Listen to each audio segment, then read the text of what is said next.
Chicago, Indianapolis. Chicago, Indianapolis.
The Frisbee season hits a new phase tonight in Indianapolis. Friday Night Frisbee featuring the Chicago Union and the Indianapolis AlleyCats. Week 6 of the season, and things certainly shift every year after Memorial Day. Welcome to FNF Game Day down on the field alongside UFA champion Colin Camp. I'm Evan Lepler, and Colin, fascinating matchup tonight. We got two teams that are winless this stage of the season, so both have a desperate vibe to them as they take the field tonight. And we could talk about both teams. Let's start with this Indy squad that only won 4 games last year. They go into the free agent market, bring in players from all around, including some former guys from Chicago that they stole back. And the pieces haven't clicked yet, but they're not panicking. They think tonight is where they start to turn their season around and head toward the playoffs. Yeah, Evan, it's great to be here tonight. And like you said, with this Indy team, Coach Busberg has all the confidence. They still feel this is a playoff team. He even had it on their whiteboard earlier this season. They anticipated an early season struggle, but he has the utmost confidence in these guys that this is the start of their offensive campaign, right? Get that offensive going, get that continuity going, and it starts tonight against Chicago. Well, they got Elliot Hawkins in the lineup tonight. He just played in the semifinals at College Nationals in Rockford last week. This Chicago team, they're also 0-2, but both of their losses have come against the 3-time reigning division champs. At Chicago's expense, of course, last year, the Minnesota Wind Chill. So the Union have a different squad from last year, but they still have a number of mainstays, most notably Pavel Giannis, but Ben Priest, Jack Shanahan, Jeff Weiss, Jake Rubin Miller. This is a team that has guys that expect to win, and they also view tonight as the turning point in their season. The wrinkle is it can't be true for both teams. Exactly. Something has to give, and I think tonight it's really a key thing to watch is how Pavel controls this game. I think him being back on the offensive line this year is almost like getting a new addition to this Chicago Union team all over again. His ability to control and dictate the pace of this game for a Chicago Union team that is a little bit undermanned tonight on the offensive side of things with Henry Goldenberg and Sam Kaminsky out.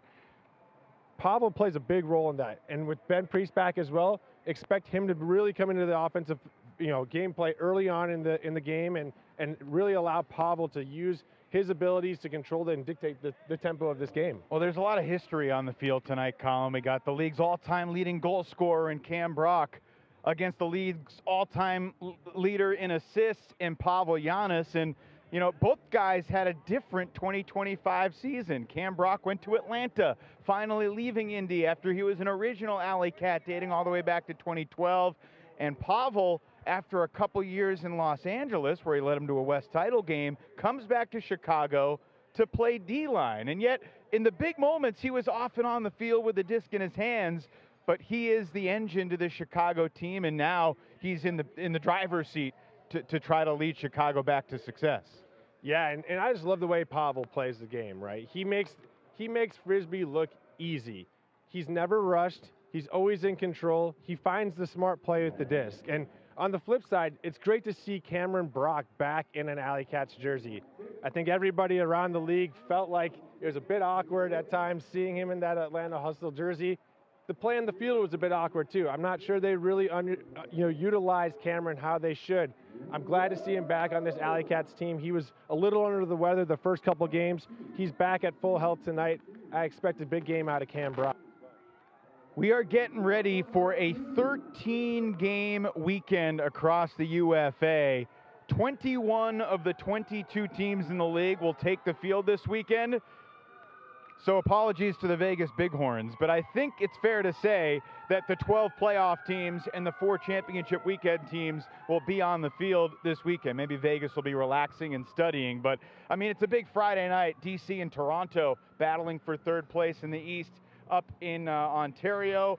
The Rush also host Boston on Sunday, and another huge game in the Central Division on Sunday, your old stomping grounds, Madison and Minnesota. Is this Minnesota's division entirely, or do you think there's some wiggle room there, and what can the Radicals do as they look forward to their matchup on Sunday? Yeah, I think Sunday is going to really show you kind of where Minnesota stands at this point. Are there cracks in the armor? This team has been successful making the championship weekend the last 3 seasons. Madison's been building up to this moment. They've had some struggles building through this young nucleus that's finally really matured. They have some veteran leadership still in Josh Wilson. They get Sterling Kanaki back this year after being out all season last year with an injury. And Victor Luo comes back from Chicago. Now another mainstay back in the Madison Radicals team. But this Minnesota team's looked so tough so far this year. Indy and Chicago can both attest to that. They know that this team, Minnesota knows that this team is a win-now team. They continue to revamp not only with their veterans, but with new young players. And they get to add one more big talent after college nationals this year. No doubt about it. You from playing in the Central know as well as anybody that oftentimes early in the season there are ugly games in this division. It's a division built on defense and grinding through windy conditions. But tonight here in Indy, it is basically picture perfect. I'm looking at an American flag that's not moving at all. Players are expecting to be able to air the disc out tonight. How do you think that impacts what we're going to see on the field this evening? Yeah, I think this gets back to what Coach First was talking to us about earlier this week. He really wants to try to slow down the tempo of this game, understanding that the Indianapolis AlleyCats, they're trying to feel out their offense. They're trying to get that continuity going within this team. And this is the perfect night to try to get that offensive continuity and develop that for the rest of the season and really springboard your season. So it is going to be a contrast of styles tonight. It will be interesting to see what adjustments need to be made by either coach, depending on who's able to really dictate the pace of the game, because this is ideal ultimate Frisbee conditions tonight. And it's been said that this game is a must-win because neither team wants to be 0-3. Look, the loser of this game will be 1 game out of a playoff spot, and these two teams play each other 2 more times after this. So there's plenty of time for these two teams to gel. But the sense of urgency for Indy, I feel like, is absolutely real, because they've lost their first 2 games of the season at home. The 1-point loss to Madison, the more sizable loss to Minnesota.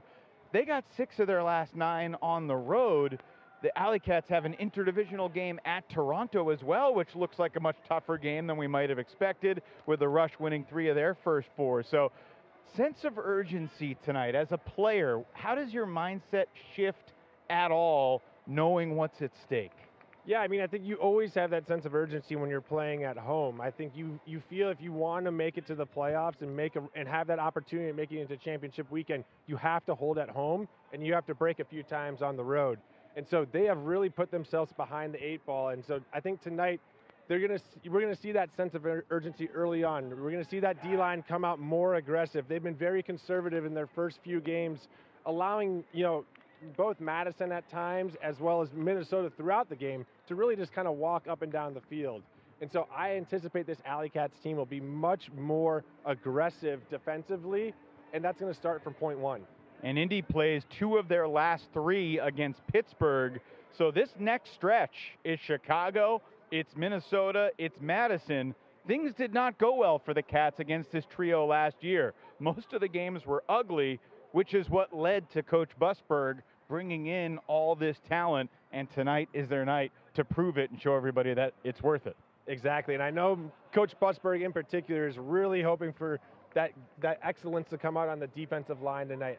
I know he has the confidence that the O-line is going to get there, but some of those defensive additions that he's made this year, guys like James Pollard and Nate Little, those are the types of guys that really need to step up tonight and establish that footprint for this defensive unit, building towards the rest of the season as they go on the road in this upcoming schedule. Chicago has only played Minnesota so far. They're 0-2 against the wind chill. They played better in game 2, where they had Pavel for the first time all year, and Chicago hosts Madison to begin the month of June. It'll be an important month of June coming up for both of these teams. Good news for Chicago. Ben Priest, Jace Bruner, Milan Rivas, all questionable coming into the game. They're all expected to play. They're without Henry Goldenberg. He is out. But Ben Priest being in the lineup, that's really important for the Union's offense tonight. Yeah, he was one of their premier players last year in that team that ranked both highly offensively and defensively. But he was that catalyst for them offensively, right? In a team that's lost so much production from last year's team, he's one of the guys that really remains on that unit. And for Chicago, they need Ben Priest to be playing at the highest level if they expect to make a playoff run and be competitive in this league, because he's that good of a player. All right. It is toasty down on the field during warm-ups. Colin and I have the perk of air conditioning in the broadcast booth, and we're going to head up there momentarily to get ready for Week 6 of Friday Night Frisbee. The Union and the AlleyCats coming up just a few.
The Indianapolis AlleyCats have always been a little bit different. Founded in 2012, they are the UFA's last remaining original franchise. And they entered 2026 with a renewed determination to contend for a title once again. But through 2 games, Indy's got 2 losses, turning tonight's showdown with Chicago into a rare late May must-win. The AlleyCats hosting the Union to launch Week 6 of Friday Night Frisbee. Next.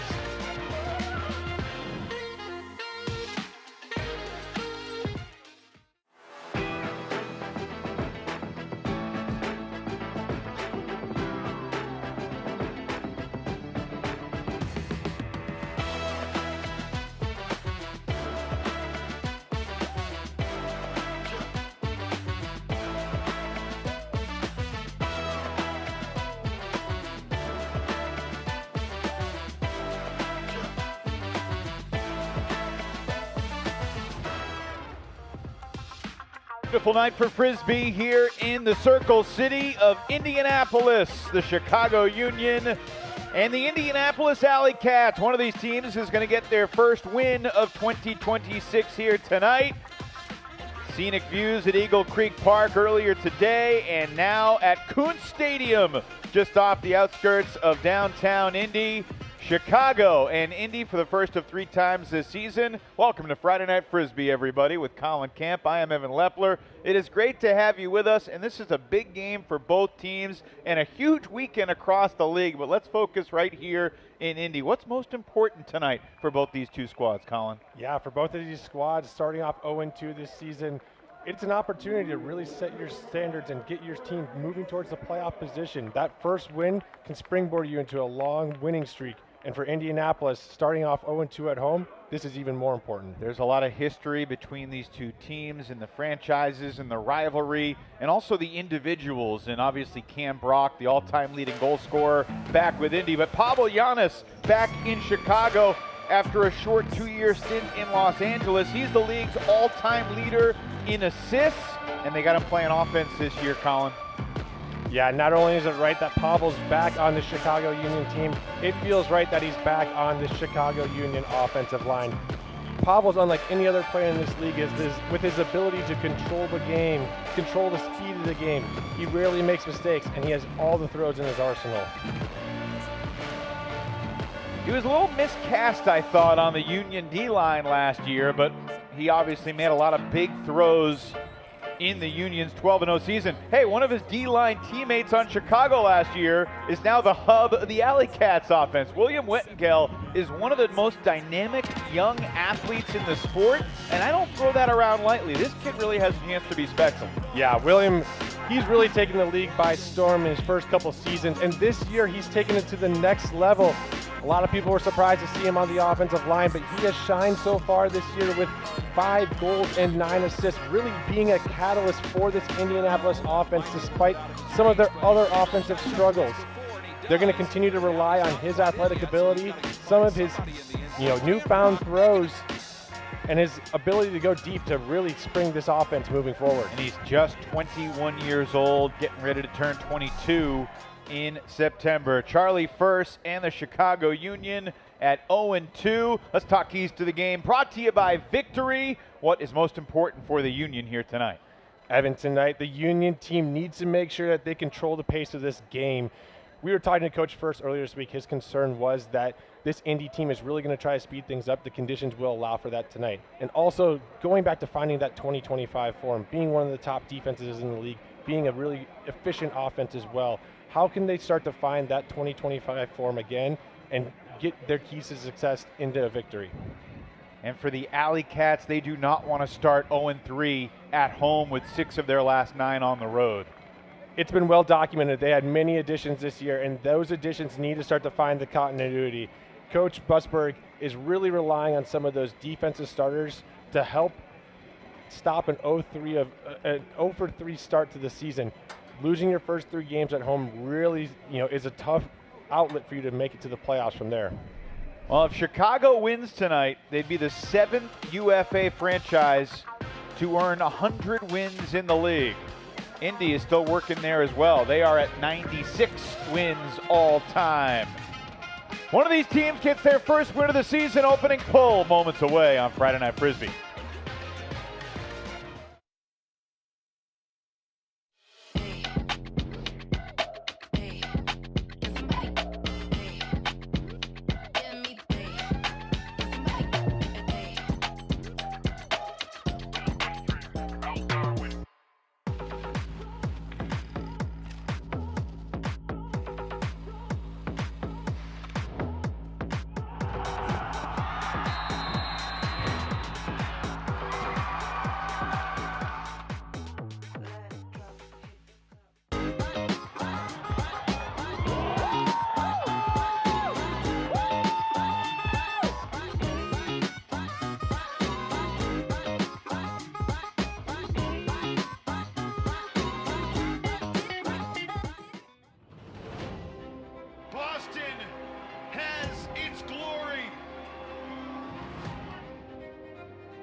With the size, the speed, the read. Did he throw it the full 80 yards of the field?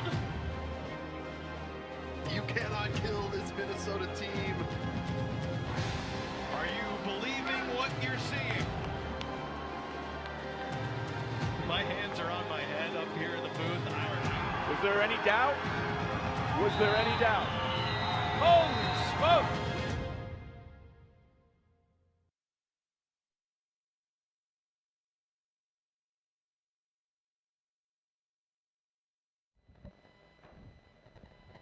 Gorgeous night for Ultimate, and we are just about ready to play the Chicago Union and the Indianapolis AlleyCats meeting for the 33rd time. Chicago has a slim 17-15 lead in the all-time series.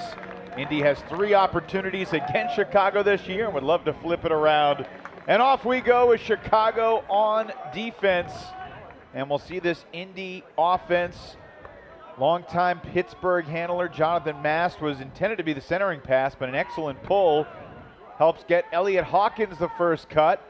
He was just in the college semis last weekend, Colin, and now here he is 5 days later as one of the anchors of this Indy offense, and he's not wasting any time. Jake Felton going long, and he surprised Jeff Weiss. And it's Elliot Hawkins to Jake Felton. A couple of young studs that are hopeful to carry this Indy team to new heights. Welcome to the 2026 UFA season, Elliot Hawkins. You and I talked about before the game, what would that emotional hangover be for somebody like Elliot? Clearly, he's ready to go, point one. And Jake Felton, a guy that has much more frequently thrown those deep shots than been the receiver, but I think he may have surprised Jeff Weiss, the cutter defender there for Chicago. Absolutely, yeah. I don't think Jeff Weiss is ever anticipating somebody like Jake Felton going deep. He is a guy that is largely going to spend most of the day in the backfield, and they're going to be seeing more of those types of throws throughout the course of the day instead of him being on the receiving end of them. These conditions are right in your wheelhouse, right, as an offensive line receiver? Yeah, you love nights like this, and as a defense, you're trying to do anything you can to slow down the pace because the offense is going to be on this nice, tight-groomed field. There's very little wind. It's not too hot. Legs are going to be nice and warm. It's a great night for Ultimate. Ben Priest was questionable coming in, but he's good to go. Had a great season last year for Chicago, catching 23 goals in the 7 games he played. Big bid from behind, but Jack Gall only got the body of Wilson Matthews. And the 10-yard gift to Chicago stops play for a moment. I think both coaches coming into tonight felt pretty good about their offense and were unsure about their defense. Yeah, tonight is a big test for both of these defenses. With Pavel Giannis at the helm, Jack Shanahan, and Ben Priest back, this completely changes this Union offense. Even with the absence of Henry Goldenberg tonight, when you bring a guy like Ben Priest back, that's just a level of confidence downfield. As we see a shot go up, Well, Chicago had done a nice job being patient, and then all of a sudden a deep shot, and what a catch made. Jaden Fegans, the former University of North Carolina cutter, makes the skying grab over a pack of AlleyCats.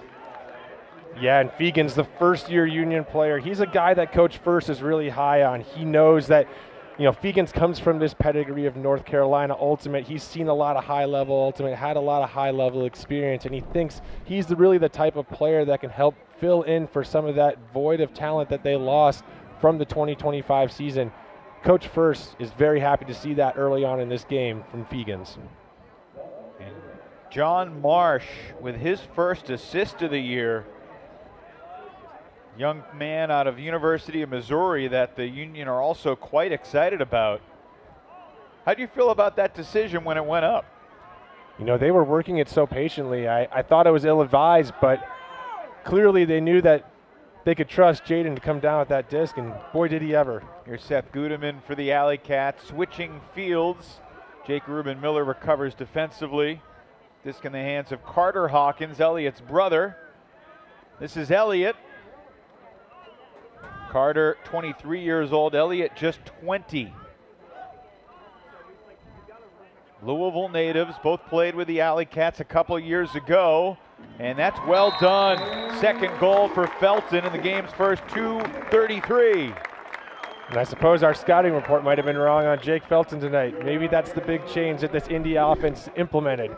I'm not highly optimistic on that. I think we'll be seeing him more around the disc. But it's a great start for Indy, nevertheless, to see guys like Jake Felton getting downfield, being aggressive, and seeing both of the Hawkins brothers working really well together early on. I think one of the great quotes we had from Coach Busberg when we talked to him earlier this week, he wasn't really sure what the chemistry was between the brothers yet. He hoped it would be great, and so far we're seeing a lot of great chemistry on the field, not only between the brothers, but across the entire offensive line. So both AlleyCat scores have been Hawkins to Felton, Elliott with a couple assists. The first two Indy scores have taken a combined 14 throws. Chicago needed 16 throws before Marsh hit Fegans for their first score.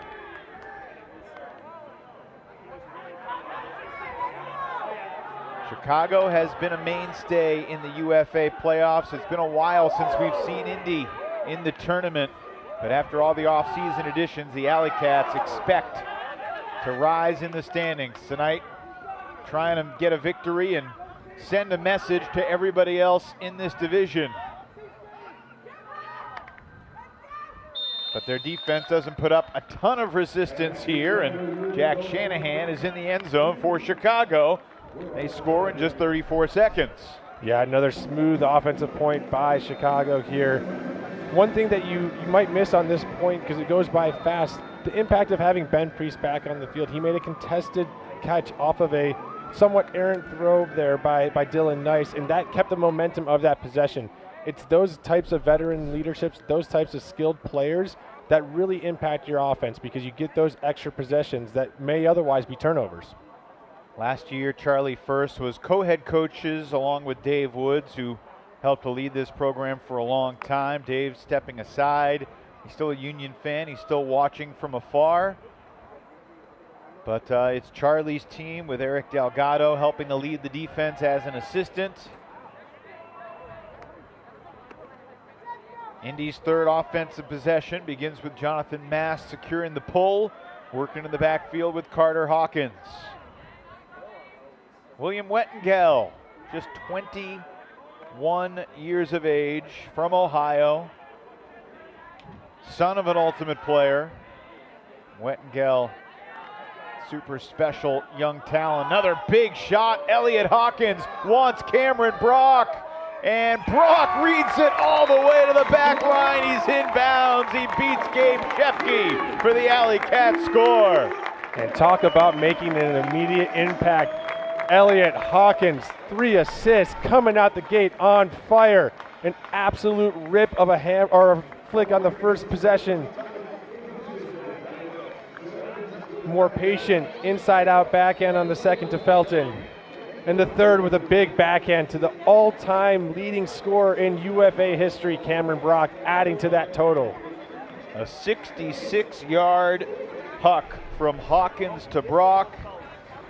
And you know, Elliot Hawkins had 1 assist for Indy in 2024. He had 10 assists last year.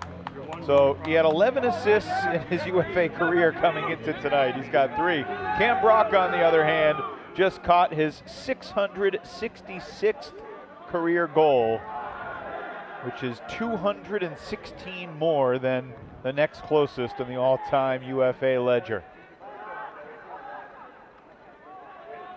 So Elliot Hawkins locked in. Both offenses, Colin, really looking crisp early on. And now Pavel sending it deep. Marsh, the intended target, full extension. What a play.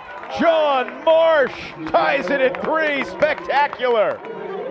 And then on a perfect night for Ultimate, we are seeing perfect play so far. Each offense 3 for 3. Pavel Giannis with an absolute dime, and Marsh, huge full extension layout.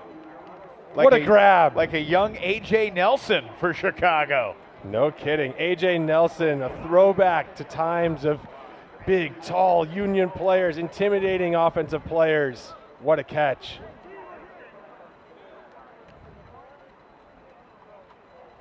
Just floating it to space. Marsh loses the cap, makes the catch.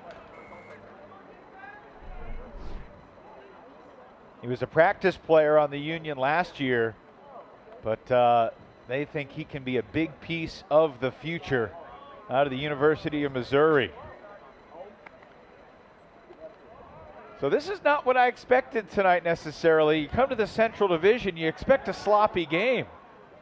This is high-level offense so far, and the defenses are struggling, and that was, wow, right through Cameron Brock's hands, fortuitously deflects to Wettengel, and then a couple throws later, it's Seth Gudeman leaping into the end zone. I guess when you play 3 points of perfect ultimate, you're kind of building up that good karma for a lucky break, and Cameron Brock, fortunate as it goes through his hands, but Indy takes advantage of it. William Wettengel in the perfect spot like he has been much of this season.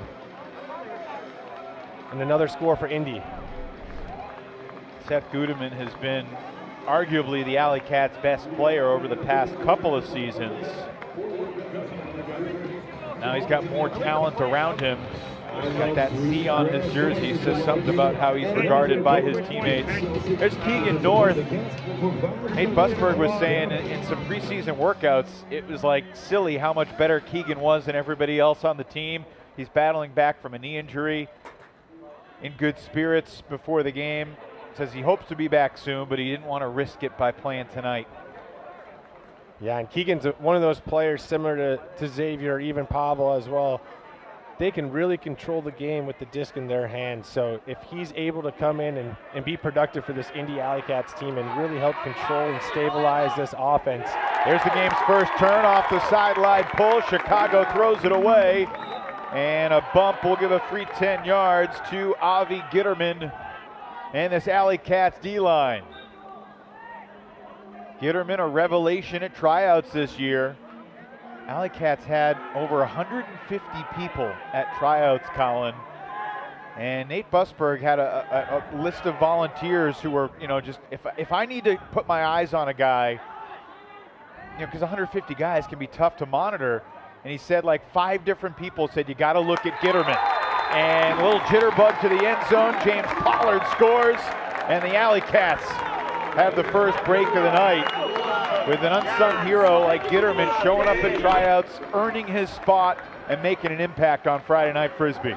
Yeah, and it's similar to a guy like Jake Reuben Miller back when I played on the Madison Radicals. He was a type of guy, he had the Hodag pedigree, but he was always a role player, and he showed up to tryouts, and people try to find every reason not to take somebody at tryouts sometimes, but when you do take those guys, they end up being the lifeblood of your team, the workhorse of your D-lines, and they are the guys that create the break opportunities for you and punch it in, like Gitterman did right there with James Pollard. Hey, way to talk, way to keep pressure everywhere. I'm so fucking proud of you guys. That was so sick. So James Pollard, the score. After a trip to the championship game with the Minnesota Wind Chill last year. James and his former Philly teammate Nate Little coming to Indy. Now Charlie first said, I know we're going to get broken. We might even get broken twice in a row. But where things have gone haywire the first couple games of the season is when they give up runs of 3, 4, 5 breaks in a row. And a team like Minnesota with their D-line and their army can do that to you. So I think the points for Chicago's offense after they get broken are especially important, that they're trying to lock in on and shut down any runs before they happen. That's great hustle from Indy's Nick Pappas, former Chicago guy who played in the 2022 title game at Breese Stevens Field as a member of the Union. Yeah, and he was questionable coming into this game. Great to see him on the field making an early impact here in the first quarter. So Indy trying to convert back-to-back breaks. Connor Blaylock over to the sideline for Jason Kemp. Cross-field shot back of the end zone, and Pappas runs out of room. That's Indy's first turnover of the night. Yeah, and looking down at Coach Busberg, it looked like he was close to calling a timeout there, maybe questioning the decision not to at this time. However, he's still got his D-line out there looking to grind out another defensive break opportunity for this AlleyCats team. Quick huck launched by Cullen Baker. And Matthews has it shy of the goal line for Chicago. The veteran Shanahan zips it to the end zone where Wilson Matthews scores. And Chicago registers the important dirty hold. Indy with the disc trying to stretch the lead to 3. Chicago brings the Union back within 1. Yeah, that was a critical hold for Chicago there. Jack Shanahan always calling with the disc, delivering to Wilson Matthews for the dirty hold. Two of the mainstays of last year's 12-0 regular season for Chicago. But the AlleyCats have undergone an even bigger transformation, arguably, than Chicago from last year. Jeremiah Branson not active tonight, but they're excited to have him back from Salt Lake.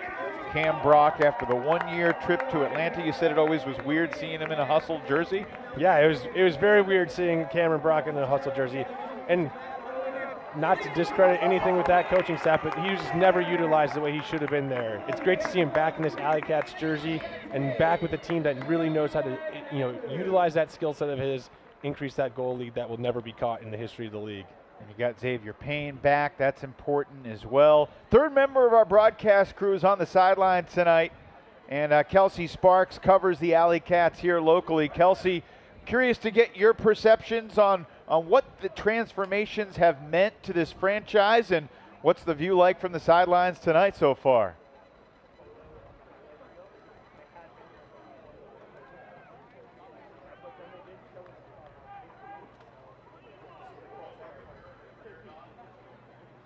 My apologies for the technical difficulties. We'll check back in with Kelsey in just a moment.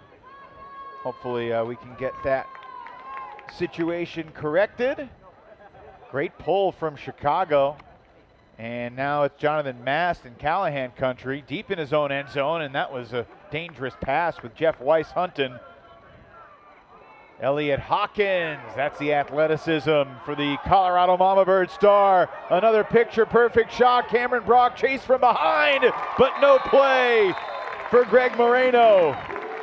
And it's Brock in the end zone for the second time tonight. And Evan, I think both you and I pregame talked about how we had such high expectations for Elliot Hawkins coming into the night, wondering how he would play, and I have to say, I am above and beyond impressed so far. His ability to adapt to this different distance than what he was using just a few days ago and deliver absolutely 3 perfect hucks so far is incredible. He did a couple training camp weekends with Indy during the preseason. So that was about 20 hours of Frisbee, 10 hours over the course of 2 different weekends each. So it's not like he's just playing with the team for the first time tonight. And I think you can see that. You know, he was playing with the pro Frisbee then, even though he was playing with the Ultra Star at College Nationals last week. By the way, interesting action on WatchUFA.tv right now. Toronto, the early 5-3 lead on DC. The Rush have been one of the most surprising stories in the league so far. They got DC tonight. Boston heads to Toronto on Sunday. So the 3-1 Rush, you know, could be 3-3 by the end of the weekend, and the hierarchy is preserved in the East, or they could be 5-1 and everything could be up in the air. Here's Pavel Giannis. He's gone through some tough times with Chicago in the past. He racked up a lot of assists, but he called some of those seasons big failures. Is this huck from their own end zone? And it's a leaping snag just beyond midfield by Fegans. Working with Matthews, another North Carolina native. Double team comes, and the swing connects with Joe Cercello. Giannis.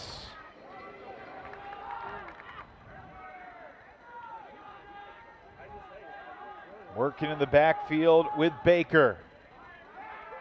You mentioned no Henry Goldenberg tonight, no Sam Kaminsky. We might see one of those guys in this spot alongside Pavel, but 23-year-old Cullen Baker out of Carleton doing a nice job so far. Now is John Marsh involved again. The veteran Shanahan in his 7th season with the Union.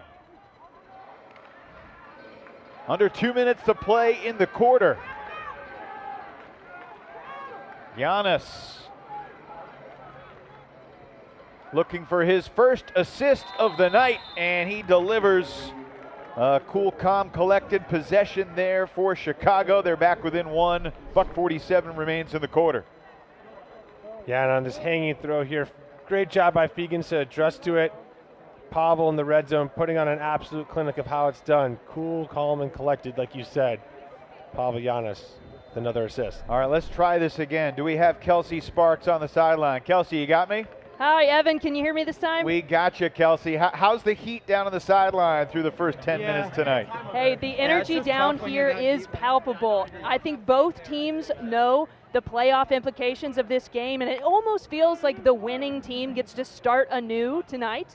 Both teams fighting to see who can get their team to gel together the fastest, as neither have had a whole lot of time together. But both teams feeling very confident tonight. I asked Jack Shanahan before the game how Chicago was feeling, and he said, well, I think we feel about like Indianapolis, but just a little bit better.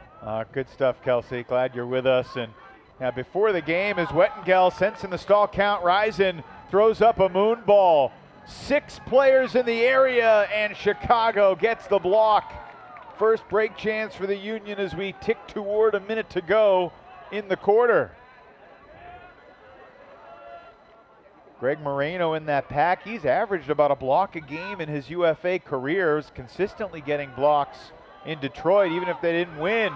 But testing Will Wettengel deep is not a wise choice for the Chicago D-line. Yes, Dylan Nice with a ill-advised throw deep there, seeing an opportunity to Jeff Weiss, who is a great receiver in his own right, but William Wettengel, one of the premier defenders in the league, is going to eat that up every time.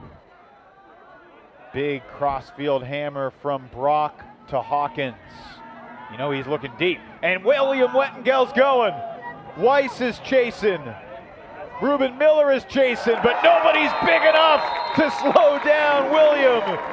The former Chicago Star rises up. AlleyCats by 2 again. And there has to be a huge smile on Coach Busberg's face.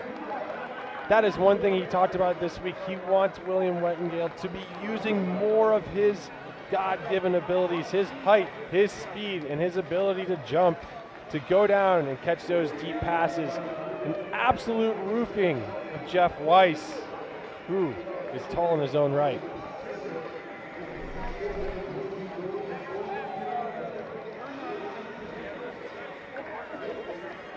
Bookends for Wettengel. And that was the 5th assist already for Elliot Hawkins. The all-time record in UFA history for most assists in a game. 10 years ago, this July, Jacksonville's Cole Sullivan had 17 assists. Hawkins is on pace, Colin, through the first 12 minutes to break that record. We'll see if he can sustain it. Yeah, and this pace of this game is much faster than we expected as well. Talking to both of these coaches, thought it might be a little bit more of a grinded out type game, but through one period, we already have 12 goals in the waning moments. For Elliot Hawkins, it's reminiscent of what his college teammate Tobias Brooks did on Sunday night in the semis. He had 10 assists in what turned out to be a heartbreaking 15-14 Universe point loss against Carleton, who fell to UMass. Final throw of the quarter. Chicago trying to get within one. And they do! Charlie Vukovic in the end zone for the Union after everybody in green misplayed it, but pass interference has been called, and it looks like the officials are taking the goal away. Evan, I don't see much there. I do not see much there. I see what they're seeing in Nate Little falling, but I do not see much contact there.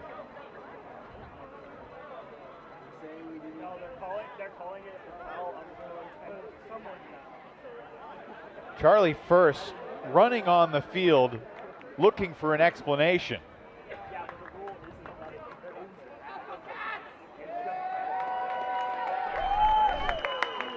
Head referee Julie Gordon waves her arms. Is there anything like a foul here? I mean, Priest jumps into the pack, and I know that's been a point of emphasis. You can't jump from A to B and land in somebody else's space on their body, but we've seen that play a lot, and compared to some of the contact we see late in quarters, Colin, that was not much. To me, you like to see that as a no call as well. That's the call that I see, and that's the one that I saw. No goal, time expired. Okay, yeah. I know typically these are called pretty differently.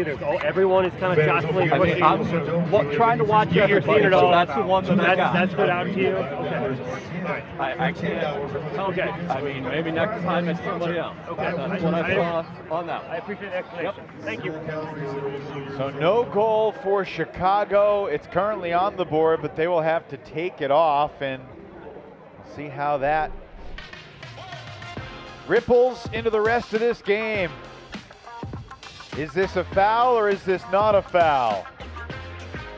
Looks pretty kosher to me on a Friday night. But it's 7-5, not 7-6 after one.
One more look at this controversial finish. Colin, what do you see? Yeah, you'll see as this throw goes up here in the waning moments, Vucevic is going to push Gitterman, and that may be what they're calling right there, is that push on Gitterman, nullifying the goal for Chicago Union. So instead of being within one, Chicago trails by 2. The AlleyCats with the only break of the first quarter. Chicago on 0 to start the second, and it's Wilson Matthews going deep. He's the fastest guy on the team, and he shows the speed there. And a great throw by Joe Cercello to Wilson Matthews, knowing his receiver, putting out in front of him, allowing him to run onto this disc. And an easy hold for Chicago, which I think is really important coming off of a tough call at the end of the first quarter. So, I mean, from what we saw, there was a little push. We saw Priest jump. Are you okay with that being a foul as a former player that's been in that end of quarter situation dozens, if not hundreds of times? Yeah, I like that being a foul in that situation, right? I mean, there is an argument to be made that Gitterman is probably never going to D that, but at the same time, you can't make that assumption. And there is clear contact in that last view, 2-arm extension push. It results in that receiver who made the push catching the goal. I think it's too much of an advantage in that situation. That call should be made. So 5 first quarter assists for Elliot Hawkins, and now he's going deep. He's going to haul this in, perfect assist territory, right by the goal line. He threw the 65, 70-yarder earlier, and that's a 2-yard completion for the score to Gudeman. And John Mass, the veteran from Pittsburgh, who's thrown the second most completions in the history of the league, behind only Pavel-Giannis, experienced, puts it out to space for the athlete to go make a play. Yeah, and Elliot Hawkins continues to put his stamp on this game. We're not far away from Evan putting up on the screen the hashtag record watch as Elliot Hawkins racks in another assist off of a great deep cut and a great throw by John Mass, as you said. The most assists for any player in a game so far this season, Toba DeCrana in Boston season opener had 8 assists. Elliot Hawkins has 6 with 11 to play in the second quarter. Yeah, it's a start that he had to just absolutely be dreaming of. And of course, for Coach Busberg, he's sleeping well at night now, knowing that he has Elliot Hawkins for the rest of the season and the plays that he's able to make with the disc in his hands. How many assists for Tobias Brooks in Atlanta tomorrow night in his 2026 debut for the Flyers? No kidding. Yeah, he's going to have a goal to go after tonight, I think. Try to top his college teammate Elliot Hawkins. Who knows what number he'll set by the end of the evening. Shanahan swings it for Pavel-Giannis, league's all-time leader in assists and completions. Matthews, the lefty flick, just shy of the goal line. It's Marsh, and he's called for a travel. Officials tonight led by UFA Director of Officials Julie Gordon, and Julie's working with Frank Murphy, Matthew Gregerson, and Justin Abbott.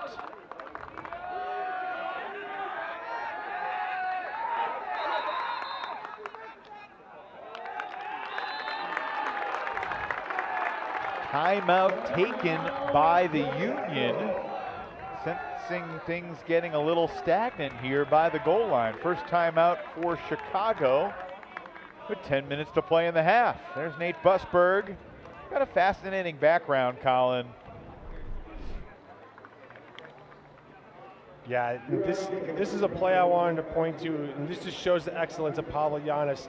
There's a defender right on his offensive player's back. He's able to throw that to the back shoulder of his receiver, leading him to the space away from his defender. That's such an important throw for young ultimate players to learn. If you want to be an elite thrower, throw your receiver to the open space. Make it impossible for the defender to even make a play. What ended up looking like tight defense was a walk-through catch for his receiver and a progression in the offensive point there. Pavel's a fascinating character. He can be exceptionally goofy when talking about Frisbee, but I truly believe that he kind of sees the sport of ultimate as if his mind was a computer.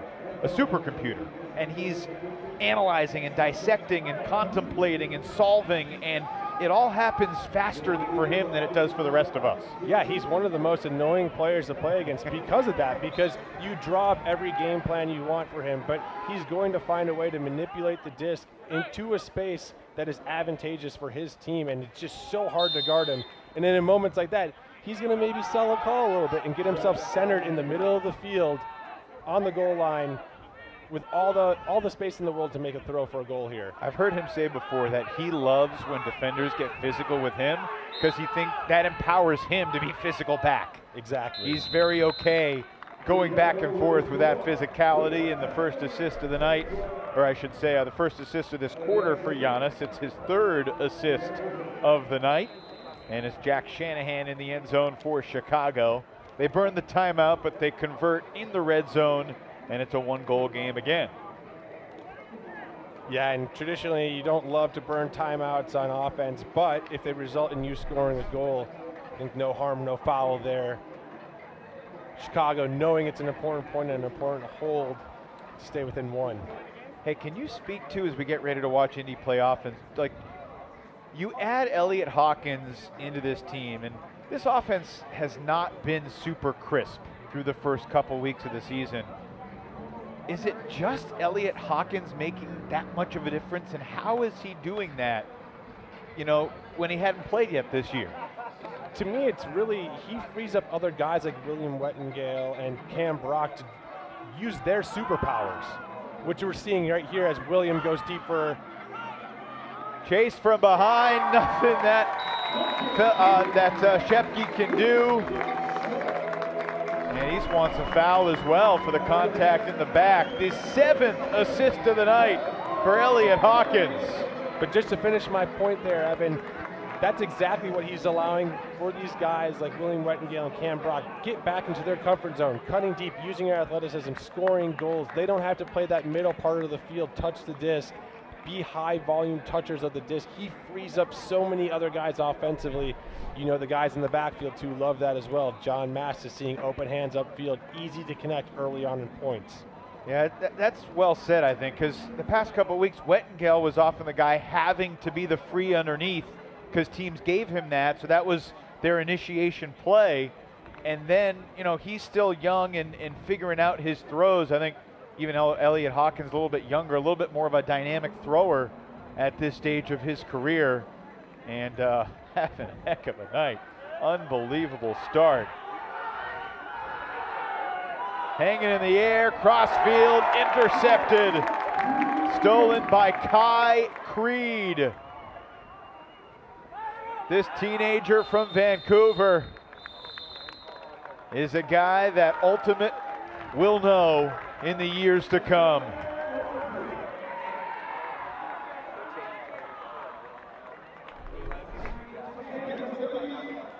That's twice that off the sideline pull. Indy's gotten a turn.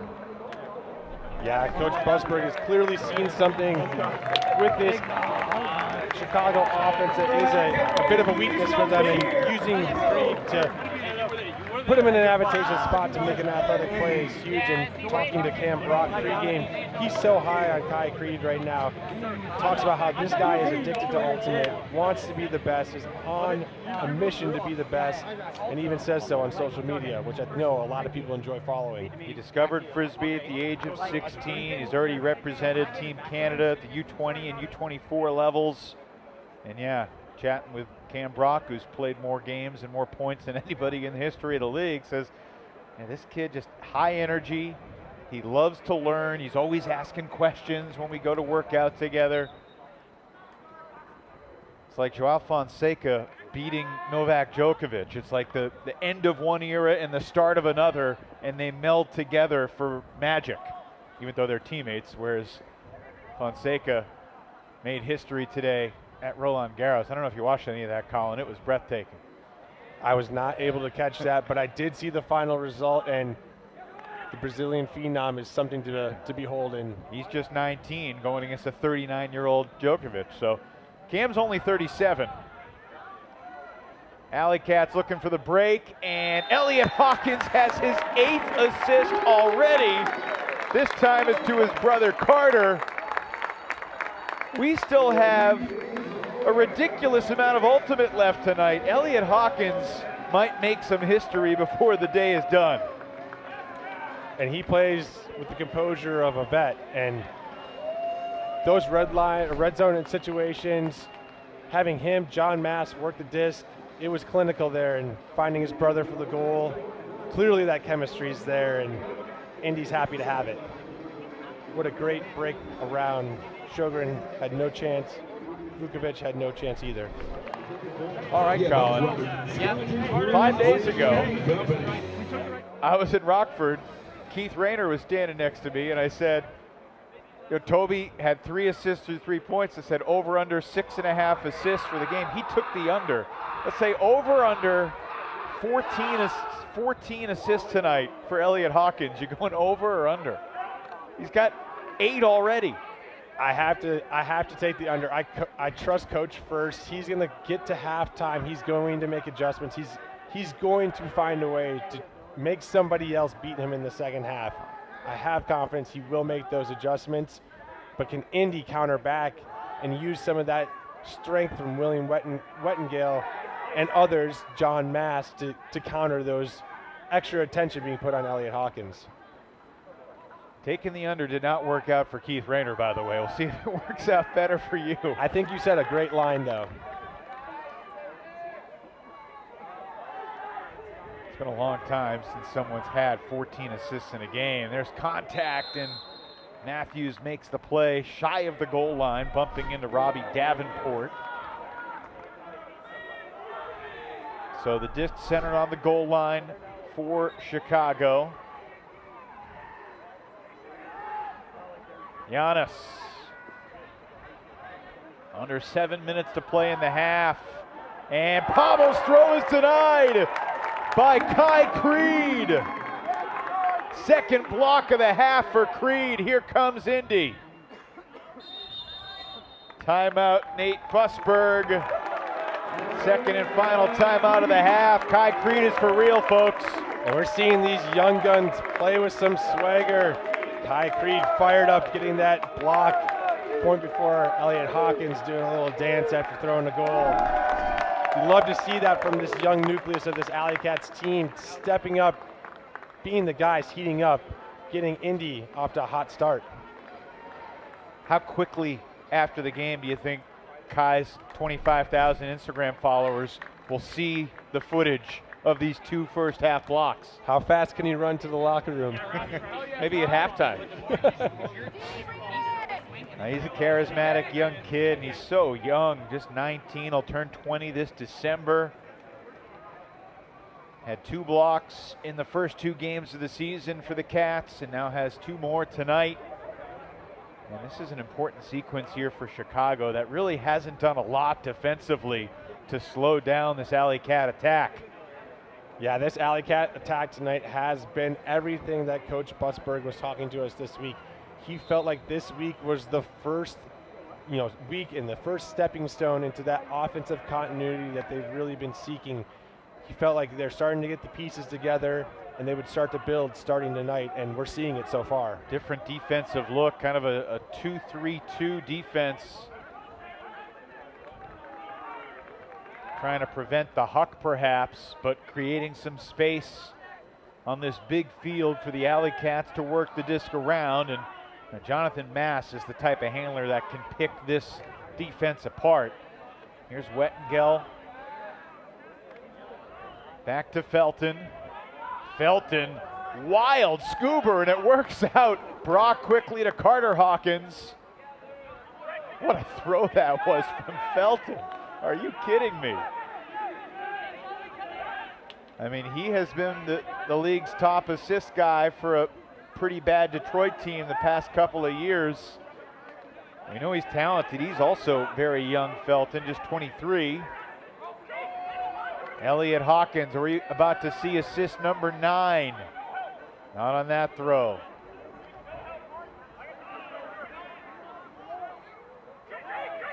Blade to the end zone, another Elliot Hawkins dime.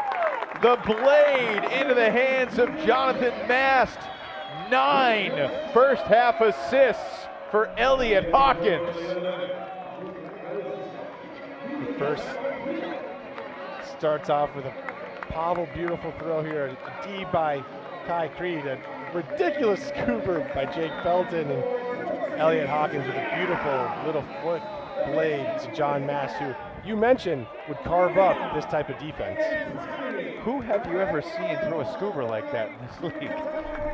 I can't think of anybody that has the courage to throw a scuba like that. That was wild. I mean, that was at least 25, 30 yards in the air and through a lot of bodies. Tomorrow night, exclusively on WatchUFA.tv, the San Diego Growlers and the Oakland Spiders interdivisional ultimate, 6 Eastern, 3 Pacific. The Spiders are 5-0 with all 5 wins by double-digit margins. That has never happened before in the history of the league. And then next Friday night, arguably the most anticipated Friday night Frisbee showcase of the season. Don Desmarais expected to make his Empire debut against his Belgian countrymen Toba de Crana and the Boston Glory. Look forward to being at Hormel Stadium next Friday. And then a big game in the Central next Saturday. Indy at Minnesota. The AlleyCats trying to show better than they did the first time they met the wind chill earlier this month. It's Travis Carpenter, the veteran AlleyCat. He's been involved in a lot of intense moments, and now he gets to just sit and relax and have a beverage and enjoy the game. It's nice on this side of the field sometimes, Evan. What was it like the first time you attended a game that you weren't playing in after you retired? Was it weird? It is weird, and it really is that true sports cliche that it's almost more nerve-wracking when you are not playing the game than when you are playing the game. You have no control of the outcome. You want your team to succeed. You want them to still have that winning pedigree that you were able to achieve and taste in your career, but you have no control anymore. So it really is nerve-wracking in that situation. Travis Carpenter's AlleyCats have a 4-goal lead behind the wizardry of Elliot Hawkins, and there's a foul on Nate Little, bumping Jack Shanahan with the bid.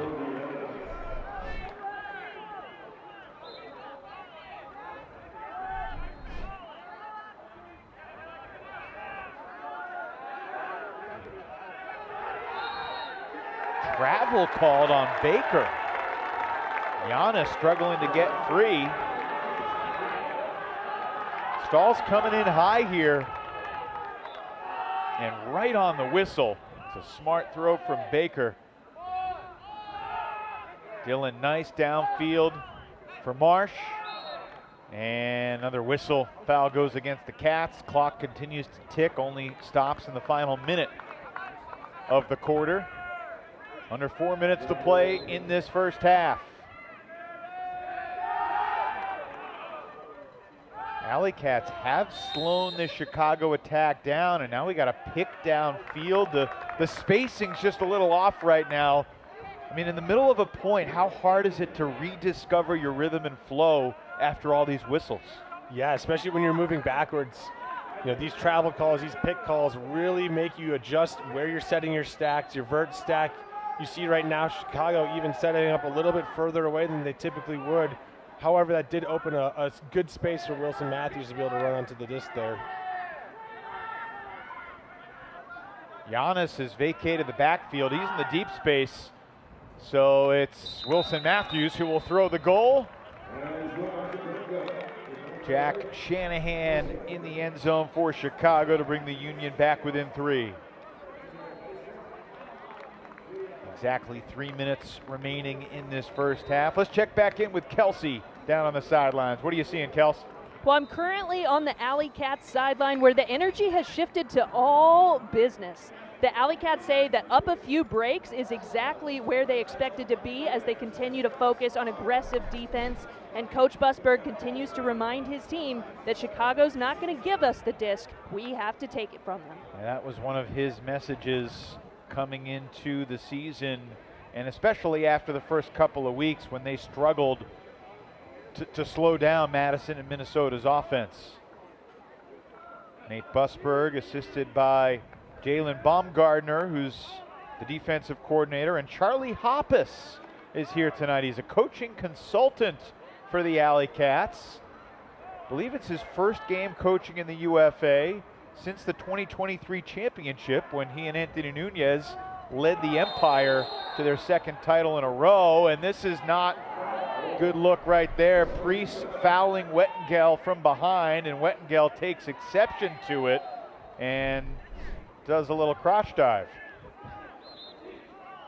And this is the first kind of wrinkle tonight for this Union defense, seeing Ben Priest coming over. Looking long, Goodham the target. Back of the end zone, it's incomplete. And this is going to be just the second break chance of the game here for Chicago. Just Indy's third turnover overall. And you can see Coach First right in the earshot of the ref, thinking about a timeout possibly. And the whistle arrives just in time for Chicago. That's a clutch timeout call. Charlie First gives a tap on the shoulder to the sideline ref, saying thanks for blowing your whistle. Wow. Just a quick question. We're not playing indoors this game, right? Like this has felt a lot like an Indy indoor game, throwback to the past. Yeah, it doesn't matter what defense they're running right now. Person defense, we're seeing Hucks go up. Junk defense, we're seeing Blades go over. Scoobers going 35 yards. We're seeing it all tonight, Evan, and that makes for really fun ultimate for these fans and fun ultimate for everybody watching on TV. Combined 19 goals and only 8 turnovers. Indy's got 11. We don't need extra looks, right? We just need to hit the open looks. We got too much last time. Calm down, let's go. And only one incomplete Huck all night. 1, 2, 4. We just saw the second, I believe. Apologies, yes. That was Eric Delgado talking to the Union O-line. Pavel Giannis will pick up the disc. You know, while Cam Brock has like a 217 odd goal gap between him and the next closest, Pavel Giannis has a handful of guys who are within 100 assists of him. Kevin Quinlan from Montreal, Sean Mott now with DC, Travis Dunn with San Diego. The next 3 in the all-time assist board. Squeezing that throw through to Baker. And that may be my UFA hill that I die on. I do not think Cam Brock's goal record will ever be broken. There's nobody that scores at a pace on a yearly basis like he was early in his career. Giannis sending Shanahan, and he beats Creed deep. First break of the night for Chicago. And Shanahan with a little yapping at the youngster after the score. It's good to see Shanahan starting to put his stamp on the goal, or stamp on the game, excuse me, with 2 straight goals for the Chicago Union team. He's one of those key guys. He's really that rock of the team that Coach First talks about. He is their steady Eddie, and we're seeing that as they're trying to claw their way back in this game at the end of the second quarter. I exchanged messages with Jack Shanahan after their second loss of the season. He said, 0-2 stings, but we're not pressing the panic button. You know, both teams are going to feel the urgency of the Friday night atmosphere. We know the New School Cats are going to try to make it loud and hostile environment. Our response to that is going to be poised, trust in our preparation, trust in each other, showing up ready to throw our best punch. And Shanahan certainly involved in bringing the Union back. Now, who can close the half strong? Indy offense just broken for the first time. Wettengel. Elliot Hawkins is going deep. Now he comes back under, and he came back under at the right time as Wettengel's overthrow bailed out by Hawkins, who's literally doing everything. He's got a wide open man deep. The hammer to Felton. He's got him! 10 first half assists for Elliot Hawkins. And he's using his whole bag, Colin. We saw the blade. We saw the flick and the backhand. How about the hammer? What a hammer by Elliot Hawkins. First saving this point with a great toe tap. A couple throws later, a nice 50-yard hammer to Jake Felton, who third goal of the night. Not what we expected out of Jake Felton, but another impact play by Elliot Hawkins. Have yourself a half, young fella. Unreal. 25 seconds left. Over 400 throwing yards already. Most throwing yards we've seen from anybody in a game so far this season.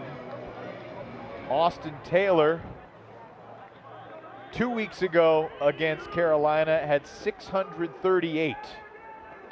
Elliott is certainly on pace to smash that.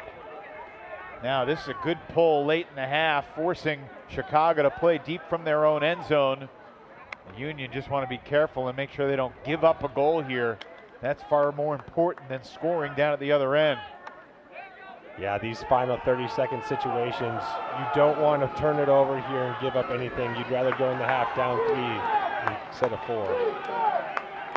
Union are going to get a look. Shanahan unwraps the backhand. To the end zone it goes, where Nate Little skies for the stop as the first half clock expires. The AlleyCats lead 12-9 on the back of Elliot Hawkins. Just 5 days after playing in a college semi for University of Colorado, he's back with the AlleyCats, and he is putting on an absolute clinic right now. 660 total yards. He's 21 for 22 passing with 10 assists. Incredible. Incredible half. And the impact that he's having on this team, you can see it down on the field. People are playing looser. Their defensive line is playing with some more aggressiveness, knowing that that offensive line can come back in and hold under the throws of Elliot Hawkins. This Indy team is completely different tonight than they have in the first 2 games of the season, and it starts with Elliot Hawkins. Let's talk about it with the coach, Nathan Busberg. Thanks for joining us, Coach. What a first half for your team. And Elliot Hawkins, my goodness, is this remotely what you expected or were counting on from this kid? Evan, I told you he wasn't a bad player. You just weren't believing me. There's a difference between not being a bad player and having 10. He's on pace to break the record for most assists ever in a UFA game. That'd be a good day. What has stood out to you about the way he's integrated in the offense so seamlessly? I think to throw an assist, you're going to have a receiver. So I think it's more about what are we doing collectively as a group. Giving him clear lanes to see, giving him clear options deep and under. Just right now the deeps are working. I expect them to take those away, and then we have the under. But it's a collective start for sure. And Coach, we've been seeing such a great impact on the offense by Elliot Hawkins. But talk to us a little bit about your defense tonight. We're seeing a much more aggressive approach. I think that's something that you wanted to see from this team. Talk to us about the D-line a little bit more. Yeah, that's all Jalen, kind of her game plan today. We have a new defensive concept this year. She's been spearheading that for sure. So she's making some really good calls that have led to not always getting the block, but putting ourselves in positions to make plays. It kind of leads with her and just trusting her gut on what she sees. Coach, what will be the message in the locker room to try to close out your first win of the year? You know, UFA's here, Friday Night Frisbee. We're just trying to give people a show. All right. Coach, thanks for the time. Best of luck going forward. Thanks, guys. Good luck, Coach. Nathan Busberg. I said he's had a fascinating journey. He's coached basketball. He's coached track and field. He played Frisbee. He's coached Frisbee. And he's happy to have Elliot Hawkins back. Hawkins in his bag in the first half. He's got 10 assists. Chicago's got 9 as a team. AlleyCats by 3 at the break.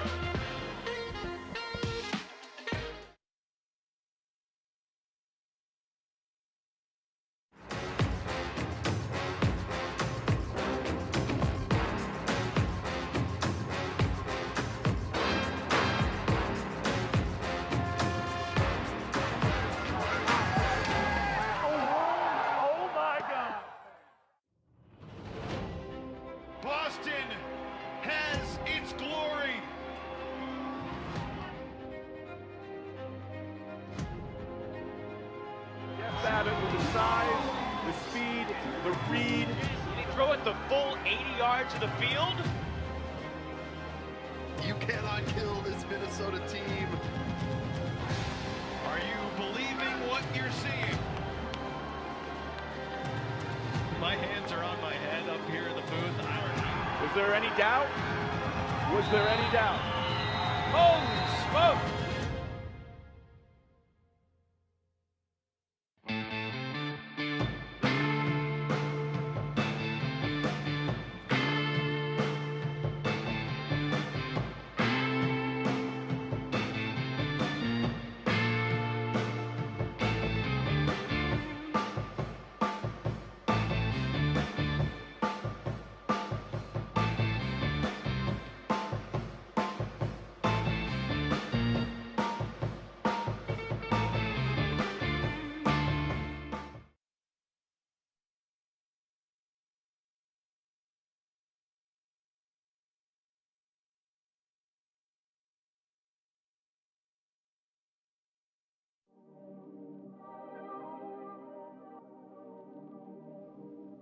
Just about 1 month into the 2026 UFA season, these are the 5 biggest Frisbee storylines heading into the summer. Number 1, the Oakland Spiders have been destroying everyone. With efficient offense, dominant defense, and a slew of rising stars, the Spiders began their season with 5 straight double-digit wins, an accomplishment never before seen in the UFA. Oakland will be tested with tough games against Minnesota and Salt Lake coming up in June and July, but the Spiders certainly have the look of a championship weekend contender. Number 2, let's not forget the reigning UFA champs. Boston looks exceptional once again, led by their young Belgian star Toba de Krana, who began the season with nearly flawless performances in his first couple of games. With his big brother Launder and the rest of New England's best, the Glory are striving to become the second team this decade to go back-to-back. Number 3, the South Division has 4 teams with legitimate championship weekend aspirations, but only 3 can even make the playoffs. Between Austin, Atlanta, Carolina, and San Diego, you've got a fierce quartet of competitors who week after week bring the best out of each other and deliver unbelievable drama for Frisbee fans everywhere. But time will tell which South squad will be watching from home when the postseason begins. Number 4, through the first month of the season, there have been a bunch of games that could immediately be called instant classics. In week 1, we saw Austin come from 2 goals down in overtime against Atlanta before miraculously winning in double OT in stunning fashion. Speaking of stunning, we saw another heart-stopping sequence in the first Mother's Day meeting between New York and DC, as the Breeze forced the late turnover and shocked New York by 1 in overtime. Of course, the Week 4 finish between Carolina and Atlanta might have been even more nuts. Hustle, tie it as time expires in the 4th, come from 2 goals down in overtime. And then, in double OT, Hayden Austin Nab comes up with the unreal layout point block to halt the Flyers' scoring opportunity, and then Austin Nab launches the perfect put. Kenny Taylor wins it for Atlanta, a monumental home victory for the Hustle. And number 5, let's not overlook the only team that's advanced to championship weekend each of the past 3 seasons. The Minnesota Wind Chill, again looking like premier contenders, with new additions Lucas Ambrose and Noah Kuhlman elevating the Chill to even higher levels. Minnesota's defense in particular continues to arguably be the best unit in the entire league. And the Wind Chill will be tested by 3 huge interdivisional showdowns against Oakland, Salt Lake, and Boston during the second half of the 2026 season. Overall, the UFA journey so far has given us so many astonishing moments, performances, and storylines. But there's still a long way to go on the road to championship weekend. Enjoy the ride.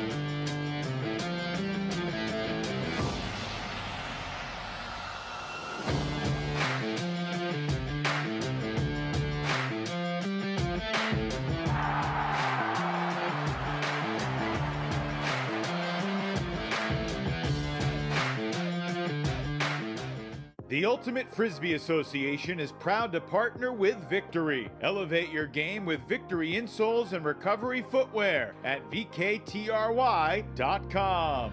Delta THC Seltzers. No calories, no sugar, no alcohol. Catch life's moments at DrinkDelta.com. Two Town Cider House, bringing the best craft cider for everyday celebrations. Find yours at TwoTownCiderHouse.com. And Disc-It. Round Net meets Ultimate. Disc-It is the must-have portable game for every UFA fan. Get yours at DiscItGame.com.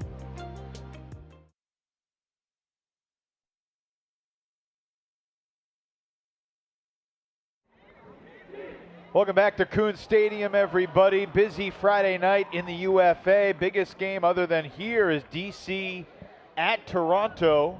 And the Breeze were down 3 at the end of the first. They currently lead at the half 10-9 over the Rush. The Breeze 3-2 currently outside of the playoff picture right now, with Toronto getting their 3 wins. Royale disappointing 1-5. A lot of close games in that mix, Colin. New York is all over Pittsburgh right now. They had a 10-2 lead at the end of one. It's now 12-4 early in the second. And in the Central Division, you got 3 teams all hunting their first win. We know one of them is going to get it. 3-goal game at the half with Indy leading Chicago. We got Charlie first on headset, coach of the Union. Charlie, thanks for coming on over and chatting with us. A lot of offense in that first half. Elliot Hawkins for Indy was throwing it to the end zone seemingly with ease. How do you slow him and the AlleyCats offense down? Yeah, obviously a really talented player as part of a really talented group. You know, we are looking to play tight defense on him, certainly. We're looking to make sure that we have tight matchups downfield. But when you hit picture-perfect shots and in tight windows, I mean, you're just looking for a little bit of variance. So we may change up the looks a little bit, but I'm not disappointed in our team's effort nor in our execution. Charlie Colin Camp here. Thanks for joining us. First half, I know in the first 2 games of the season, the offense has some struggles, but this first half, you've seen some good glimpses. Jack Shanahan stepping up in particular in the last couple points to end the half there. What are you seeing offensively? What kind of adjustments maybe are you making at half to combat some of the looks that you're getting from Indy right now? Yeah, first and foremost, we're just telling our cutters to run through every Frisbee, right? We know if we slow up, the defender is not going to, and then we're going to find ourselves on defense. So really just making sure we attack every Frisbee, and then we let the thrower dictate with a pump fake when to end that cut. We do not let the cutter to end their cut. We want it to be a thrower dictated. And then when we don't have the look, when we have Indy coming down and kind of trying to put an extra man inside kind of the handler space, making sure we move the disc side to side and try to take advantage of an odd man situation after a couple swings. Charlie, thanks so much. Over your shoulders, the game has resumed. We'll let you go. Best of luck going forward. Thanks again. Absolutely. Thanks, Charlie. Charlie First, the head coach of the Chicago Union. He's on the AlleyCats sideline now as he watches Indy work it downfield. William Wettengel, slightly more subdued role for him today compared to the past couple of weeks, but he's done well, made some plays in the air. And the deep fake, that throw, was it down? No, the official says up. Very close to the tallest blade of grass. Gudeman. Marked by Wilson Matthews, who's crossing over to play D at the start of the second half. And there's contact against Chicago. A foul on Marino.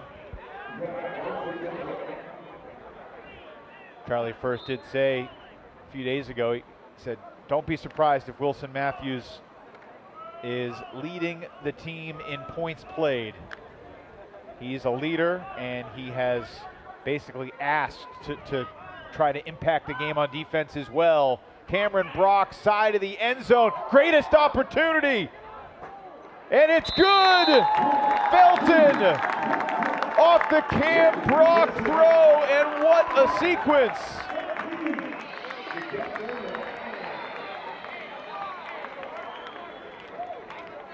Cameron Brock with an incredible play there. William Wettengel a little bit off at the throw. Clearly gets that off. Jake Felton, right place, right time. Huge point for Indy. Mini break to start the third period. Remarkable, greatest from Brock to Felton, and a spectacular start to the half for Indianapolis. the all-time leading goal scorer in Cats and UFA history.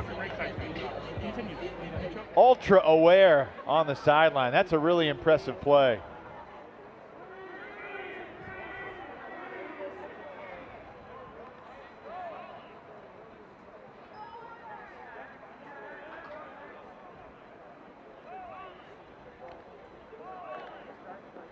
So Chicago will try to answer.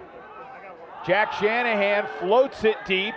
Ben Priest is the target, and he reels it in. Old Chicago teammate Nick Pappas there defensively, but Priest with steps, and he runs it down.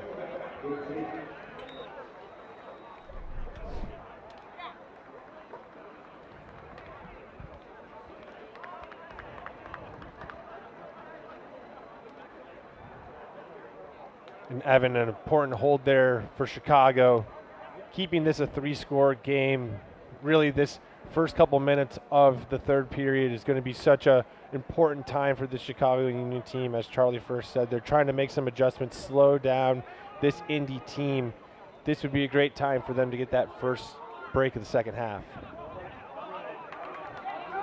So Indy has still only turned the disc over 3 times, but they also only have a 3-goal lead. And now the Cats will start at midfield, and it's Felton who throws a towering hammer. That really should have been eaten up, but it's Carter Hawkins that read it best. Floats a scoober over to Mast, and now the continue to the stumbling Wettengel, who keeps it alive. And now his reset is ripped down by Andrew Sjogren. Can the Union get the second break? No, it's Wettengel staring down his counterpart. My goodness, right in Vukovic's face after blocking the reset and thwarting the break chance immediately. And this is exactly why Coach Busberg has talked about William Wettengel and his defensive prowess, making a bit of an errant throw there and getting it immediately back with a huge layout block. Mast, big chunk play. Elliot Hawkins, 10 first half assists. This decade, Colin, the most assists for any UFA player in a half was 7 before tonight. A historic evening, and he will add to it here. Right on the money for Cameron Brock. No need for a greatest, a nice routine clap catch here for Brock. And the AlleyCats' fine offensive evening continues with a little help from Wettengel's heroics. That's 2 break chances that he has thwarted with his size and athleticism. And Hawkins grabs assist number 11. And no one happier than Cam Brock to have a guy like Elliot Hawkins in the lineup tonight, the all-time leading goal scorer in the UFA, finding more space in the field and allowing for a great thrower to find him. This is the type of offensive continuity that the Indianapolis AlleyCats have been looking for all season. Guys like Cam Brock have to be thrilled right now to have a thrower like Elliot Hawkins on the field making these plays tonight. 3 goals for Brock. Felton leads the Cats with 4. Jack Shanahan with 4 goals for Chicago. Pavlianis with 4 assists. And Elliot Hawkins is now over 700 total yards, 11 assists. And look, I understand Busberg kind of deflecting and say it's about the team and you can't score a goal without somebody throwing it and someone else catching it. But this is a different team with number 23 in the lineup, ready to go. Yeah, and this is exactly how you start a playoff run. You know, this is how you get your team on the right track. You need to have your star players playing at their best. It is a team sport, but your star players carry you. We've seen that time and time again with teams like Boston, with teams like Minnesota. They have star players that can carry them, and having a guy like Elliot Hawkins enter into your lineup, he is a star in the making, and it makes a difference, and you're seeing that tonight. Cullen Baker going over the top, and Ben Priest makes the grab with James Pollard closing in, but not quickly enough for Chicago. For Indy, I should say. And speaking of star players making big plays in a moment, Ben Priest just out of the reach of James Pollard, coming down with an important hammer and goal for the Chicago Union. As great of a night as it's been for the AlleyCats, they're only up by 3, and Chicago is right in this game. There's a ton of time left. And it's guys like Ben Priest and Jack Shanahan and Pavel Giannis who have been in these situations time and time again. They're not going to panic being down 3, and they're going to make it so that Indy has to fight for every single point from now to the end of the game and see if this young Indy team might find some cracks. Elliott Hawkins might have a turnover. They're going to keep putting pressure on this team to try to produce that opportunity. Wettengel initiates, launches, looking for Hawkins, and it fades out of bounds. So trying to turn Elliott Hawkins into a receiver this time, and did not work out for Indy. Wide open man deep is Jeff Weiss, but no lane to get the throw off for Chicago's Ben Zhang. Now Rivas, the crossfield scuba. This is Max Devine. Timeout, Charlie First. And that's now 3 times, Evan, that William Wettengale has made a play that has saved a break opportunity for this Indianapolis AlleyCats team. Huge mark on Zhang there. Couldn't get off a throw to a wide open receiver downfield. That is a huge play. Surprising that Wettengale's going to the sideline and he won't stay in the game. Wilson and I won. Yep, I'll be on top. 32 what? Jarvis. Cool. Score on 2-1-2 score. There's the 7 that'll be on. Blaylock, Payne, Gall, Little, Creed, Kemp, and Concannon.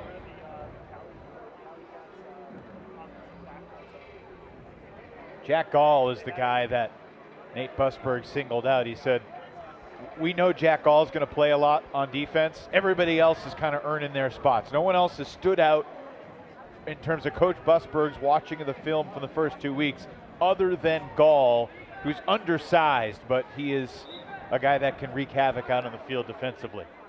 Yeah, and it really sounds like Coach Busberg has been challenging this D-line since their last loss and has been critical of a lot of the guys on the defensive line. But to your point, Jack Gall has not been one of those guys. He wants to continue to see more and more from Jack Gall because of the way he's played the first 2 games of this year. Dylan Nice switches fields. Marsh comes to it. Continues for Matthews. Reset for Pavel. Quick scuba for Marsh. Double team coming.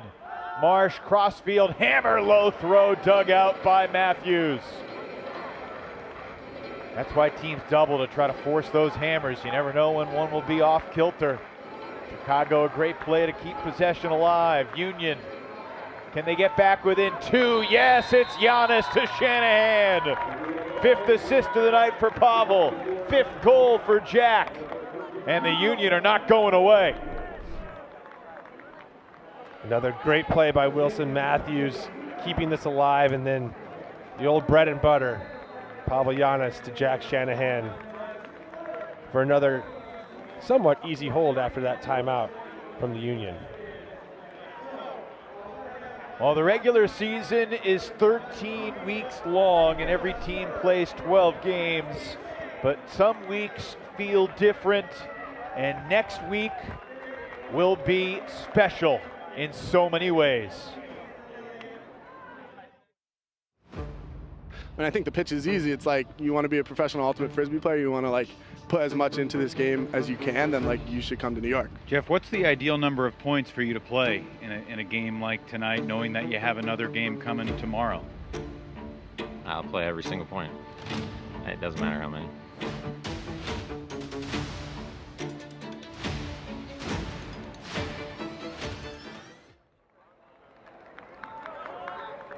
7 days out from rivalry weekend. Next Friday, 5 games on the Friday slate.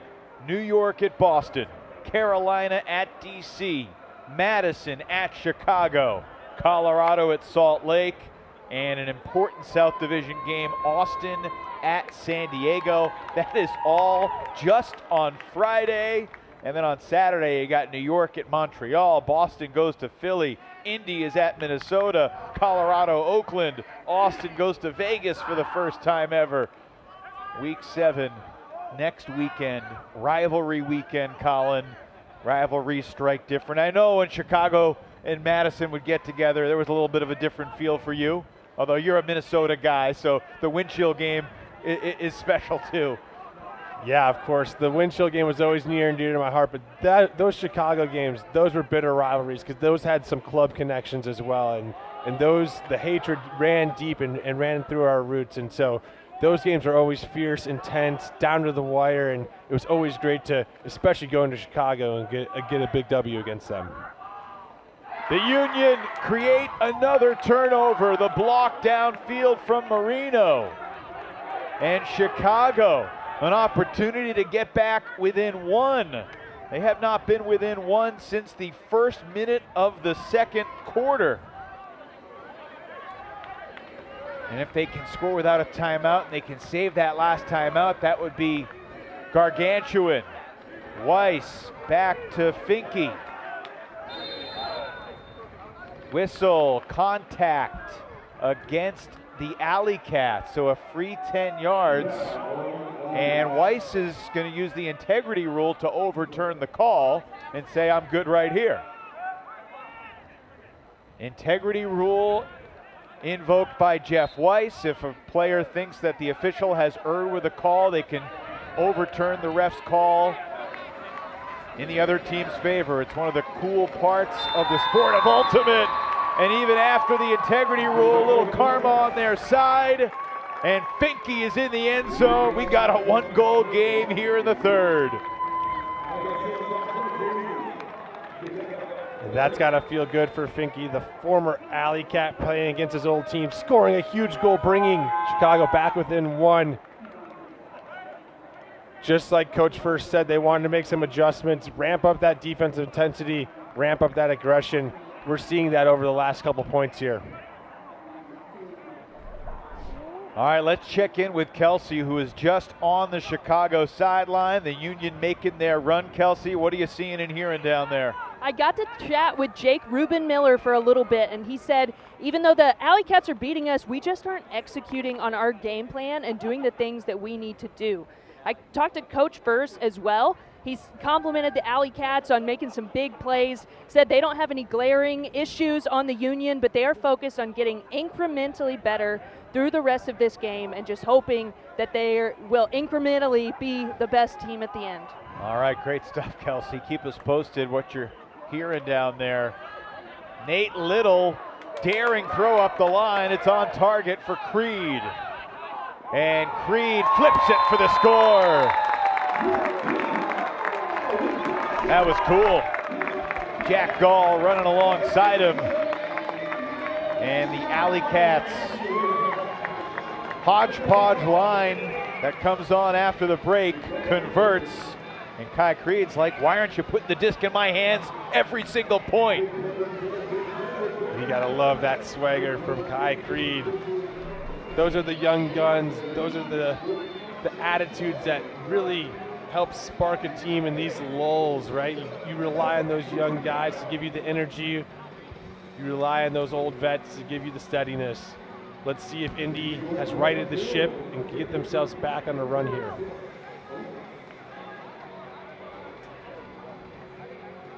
Jack Gall stays on the field. Kai Creed out there as well. Connor Blaylock out of the University of Indiana, the nation's leading college football program now.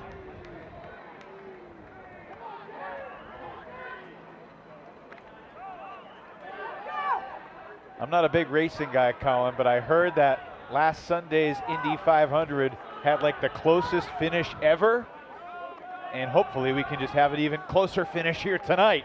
on Friday Night Frisbee. Yeah, let's continue race week into Ultimate Week here in Indianapolis. A good adjustment from Marsh, and Little had sold out for the block and absorbs the contact. That could be a borderline 20 from Little. Marsh checking the disc. Disc is broken. And we're going to need a new throw Frisbee. Little apologizing, no hard feelings, it appears, between him and Marsh. Officials did stop the clock. 2 3/4 minutes left here in the third. Start of this 13-game Week 6 in the Ultimate Frisbee Association.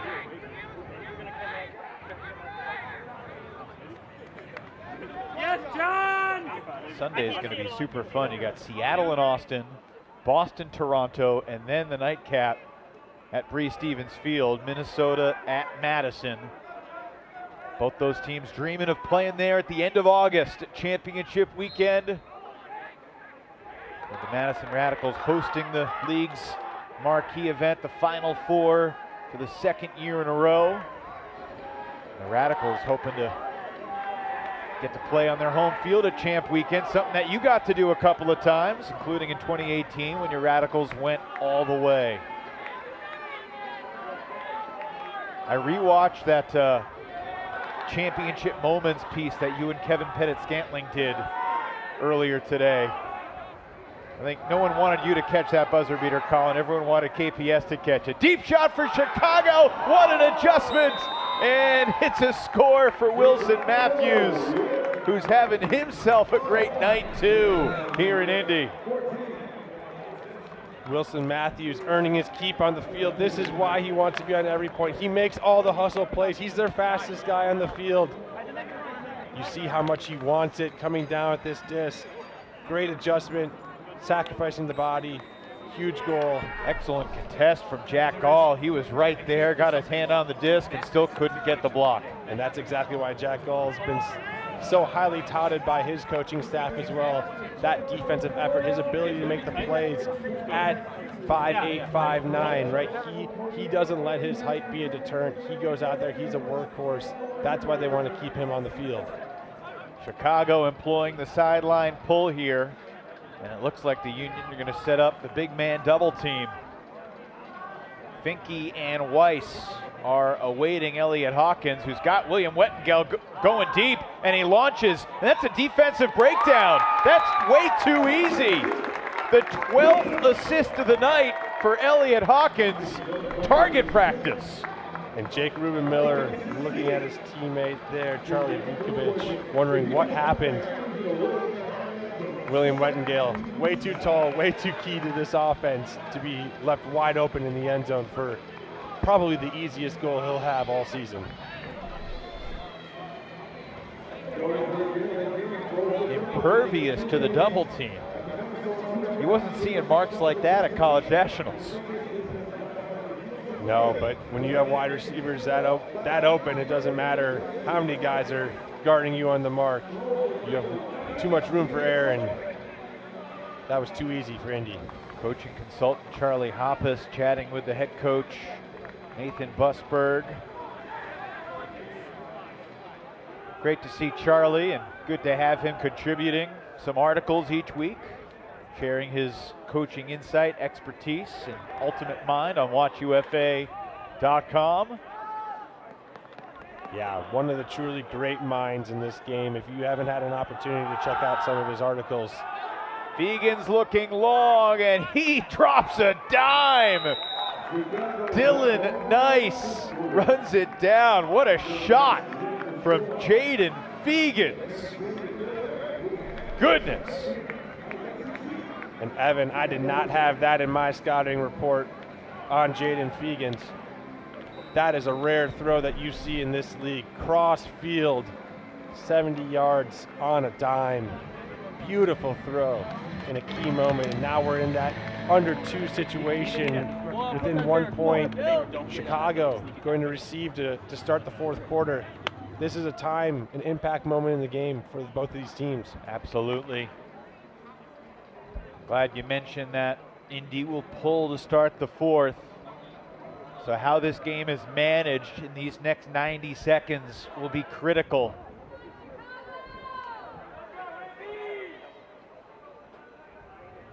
If you're Indy here, do you want to score quick? Do you want to burn some clock? Or do you not think about the clock?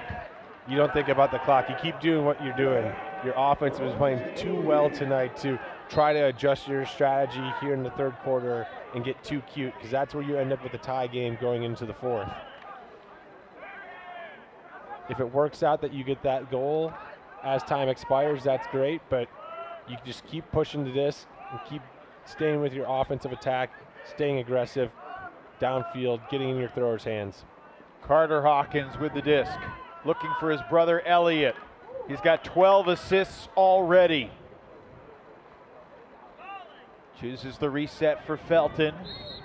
And a whistle, a travel is called. Clock stops with 35 seconds left in the third.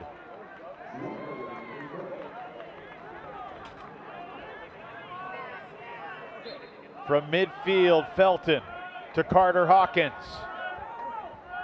30 seconds left in the period. Crossfield hammer finds Elliott. He looked one way, goes the other for his lucky 13th assist through 3 quarters tonight. Seth Gudeman hauls it in for the AlleyCats. Add this to the bag of tricks for Elliott Hawkins. We saw the short little flick blade earlier. Now we see the big cross-field flick blade. Another throw of beauty. Elliott Hawkins is on one tonight, ladies and gentlemen. We got to seriously think that he might break the record tonight, Colin. Again, the record set in a game between the Cannons and the Hustle. And the Cannons were not a good team in 2016, but they let Cole Sullivan throw 17 assists in July of that season. And no one has sniffed that mark since. That was a 27-26 win for the Hustle over the Cannons on July 10th, 2016. Now, Chicago will receive to start the fourth. Can they get a buzzer beater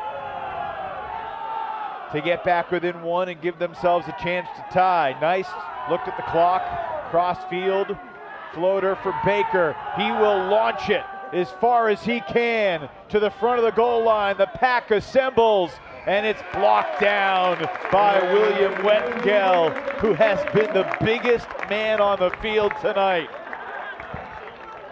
Between Wettengel with his size and athleticism and Elliott Hawkins with his remarkable throwing array and precision, the AlleyCats, I'd say they have some young talent. And this looks like a team on the rise. They're up 2 through 3 as we head to the fourth.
Babbitt with the size, the speed, the read. Did he throw it the full 80 yards of the field? You cannot kill this Minnesota team. Are you believing what you're seeing? My hands are on my head up here in the booth. Was there any doubt? Was there any doubt? Holy smoke!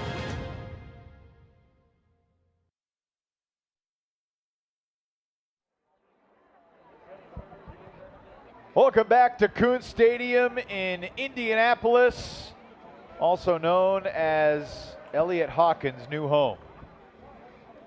13 assists through 3 quarters, and his AlleyCats lead 17-15. And this is a critical game for both squads as they're both winless at 0-2. Top 3 teams in the Central make the playoffs. You got Madison and Minnesota unbeaten, meeting for the first time on Sunday night at Stevens Field. 5 o'clock Central Time, 6 o'clock Eastern. And here we go into the 4th. Chicago trying to slice this 2-goal gap in half. Colin Camp, what are your keys for the Union to try to overcome this deficit? They've trailed virtually all game long, and yet they've stayed within striking distance. Evan, it's a lot of the same stuff that they did in that third quarter. They ramped up the pressure. They found a consistency on offense, and they tried to limit as many touches as possible to Elliott Hawkins. They were really trying to get it in other guys' hands. Elliott was doing a great job finding the disc and distributing it still, but they need to continue to do that as they look for a deep shot here. Looking for nice. Nate Little is there. He's got size, and he rips it down. A tornado block from Nate Little. AlleyCats hunted the break. Kai Creed and company looking to regain a 3-goal lead. Crossfield hammer. Nate Little, spectacular bookends. Are you kidding me? What a sequence for this Philly guy. Almost called him a Philly kid, but he's grown up before our eyes tonight. Wow. And that's what you call bookends, ladies and gentlemen. Coach Busberg been imploring his defensive line to step up and make some more plays, help out this offensive group. Nate Little, one of those key additions in the offseason, stepping up in this moment, the biggest moment of the game so far, increasing this Indy lead. 5 seasons with the Philly Phoenix for Nate Little. You know, one of his coaches in Philly said he might be the most athletic player I've ever seen. He joined as a 20-year-old out of the University of Temple in Philly. Had a career best 16 blocks in the 12 games he played last year, but that was a special sequence and a break to start this 4th quarter.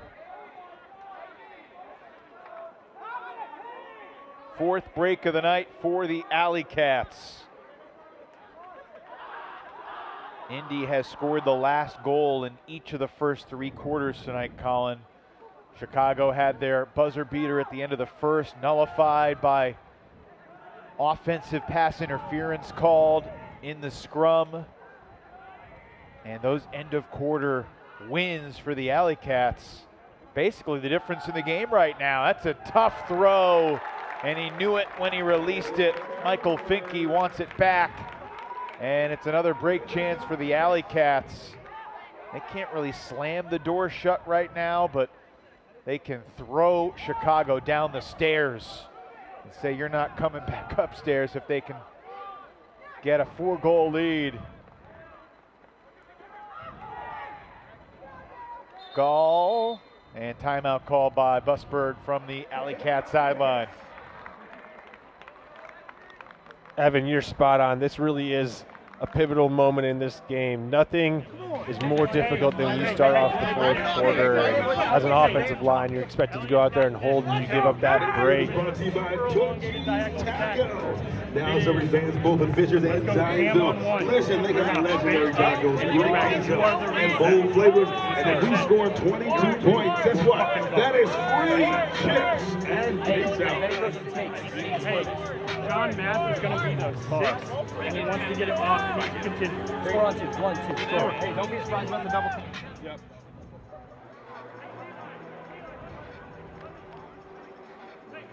You've been in a lot of those huddles after a timeout called, O-line taking the field. What do you think about the way Coach Busberg set the tone there? I love what he did there. I think he wants his team to remain aggressive, right? Talking about them really pushing it up the field, understanding that this defensive double is coming. he wants this team to remain aggressive. That's what they've been doing all night. That's been their key to success, finding their throwers and finding their true deep athletes in that deep space. And we see Elliot Hawkins with the disc back in his hands, where it's been all night. Pass interference is going to be called on Bruner.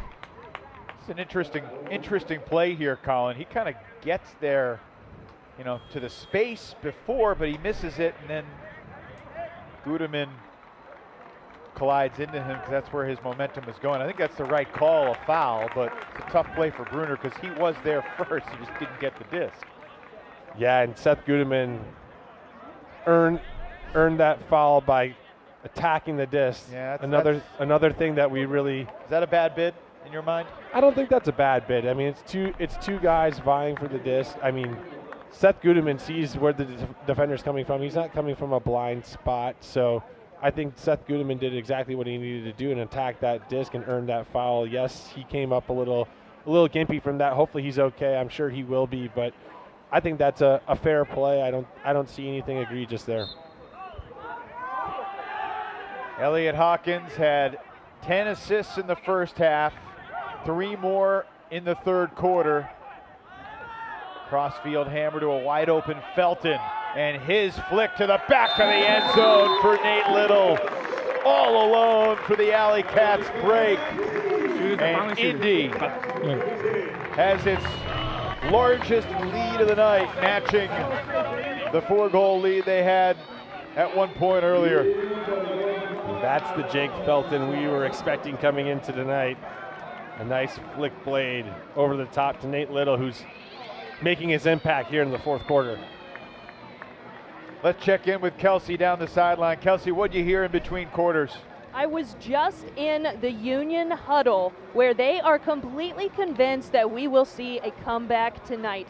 Coach First told his team to channel their energy, channel the nerves. He said those feelings that you're feeling, it's because we're in a tight game that we are about to win. Well, it has not been a dream start to the fourth quarter for Chicago. Their offense has been broken, back-to-back points. Pollard was setting a double team, then ran away from it, and then came right back to it. Not sure if I've seen a team do that before. I've seen teams fake a double team and then depart, but for Pollard to bluff the departure and then return was a different wrinkle. I imagine that is not exactly how it was drawn up on the chalkboard or the whiteboard, but they have an opportunity here to get reset with the call. So Chicago in a must-score situation right here. Giannis tries to sneak it through, connects with Fegans, who continues for Matthews, and the Chicago score. It's a 3-goal game with 8:44 to go. An absolutely critical hold here. Pavel, beautiful little skinny backhand. Fegans with an easy goal up to Wilson Matthews, who continues to light up the stat sheet today. What makes a backhand skinny? It's really where you're just finding that space. From my perspective, and that rear angle really showed a great idea of it. You know, you have a defender coming one way, the offense the other way, and you just got to fit in that tight little spot with just a touch of IO, right? It's not a big IO, it's just a touch of IO, and it's leading that defender into an easy space so they can make a continuation throw.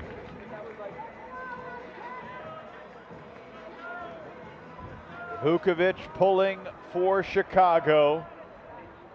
The Indianapolis AlleyCats right now, Colin, have just 6 turnovers for the game.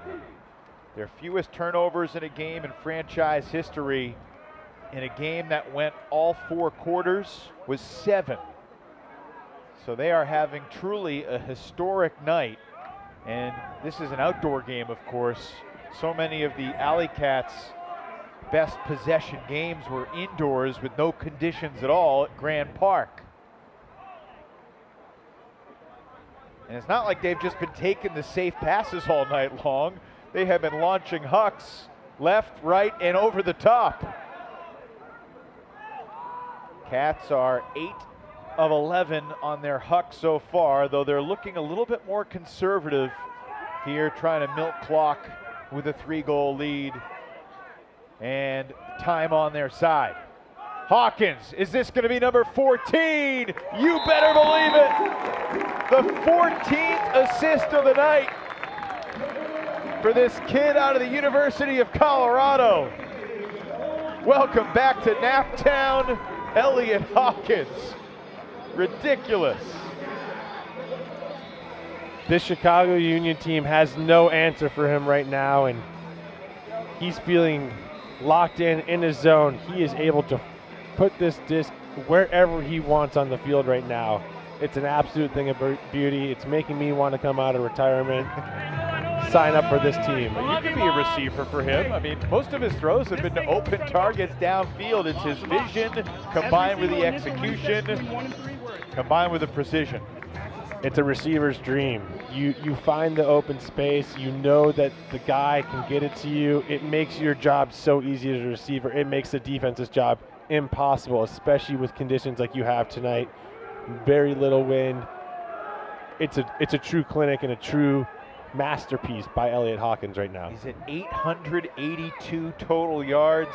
That's 24 yards shy of what Alex Atkins did against DC for the most in the league so far this season. Few more throws and Elliot will have the best night of the season so far in the UFA for any player, statistically.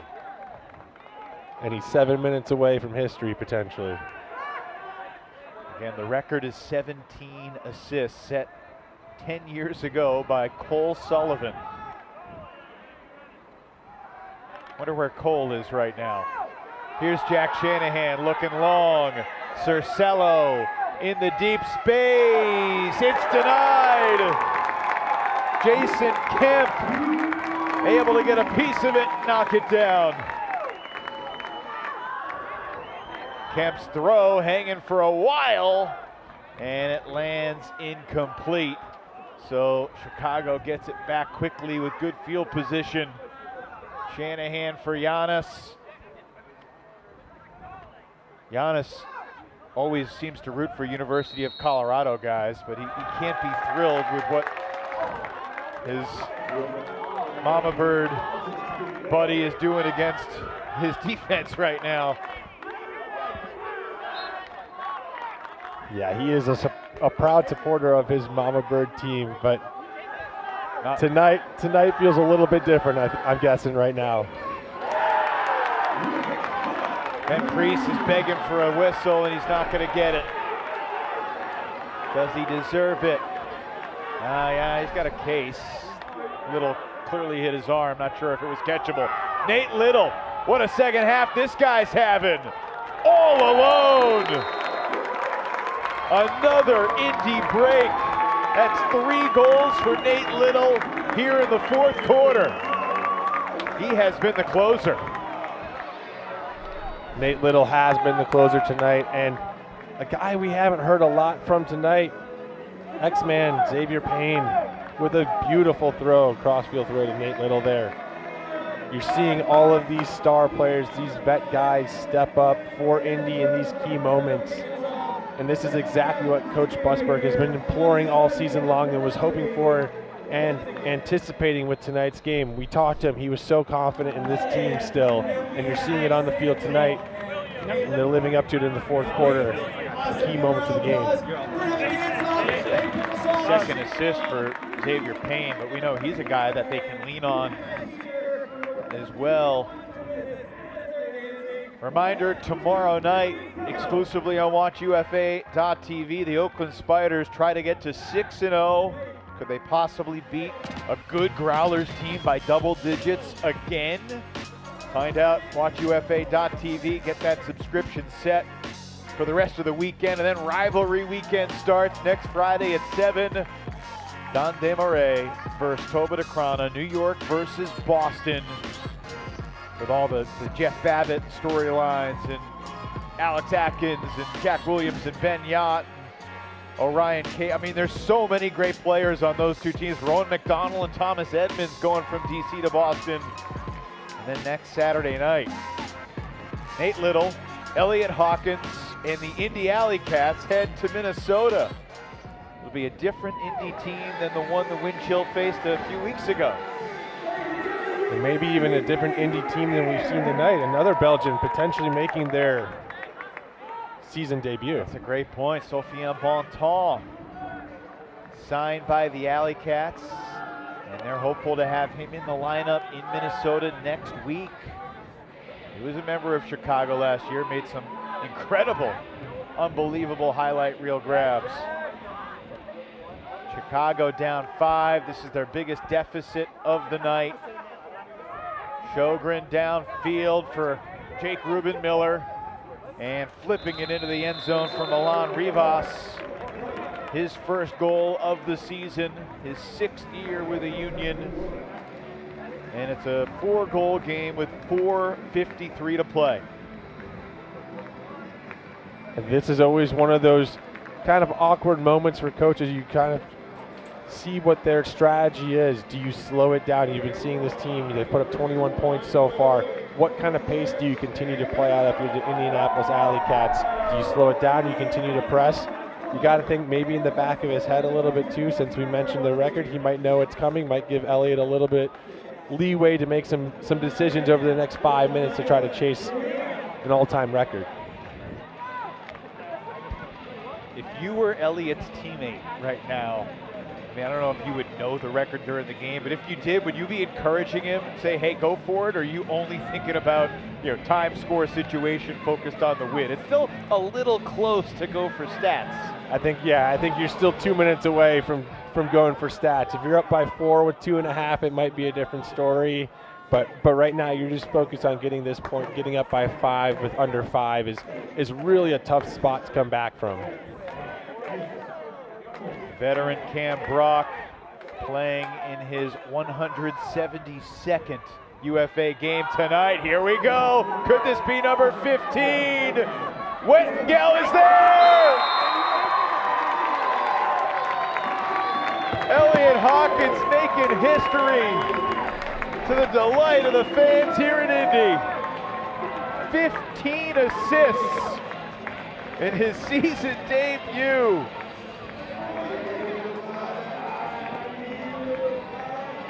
Seems like everything he throws floats perfectly to a pair of AlleyCat hands. Yeah, for any young viewers out there watching this game, copy, paste, that's how you want to throw the disc. You want to be an elite thrower, you want to play in the UFA, you want to lead your team to college nationals, play in semifinals, learn to throw like that. Colin, you just lost your under bet. You're 2 for 2, Evan. me and Keith have something in common now. The house always wins, folks.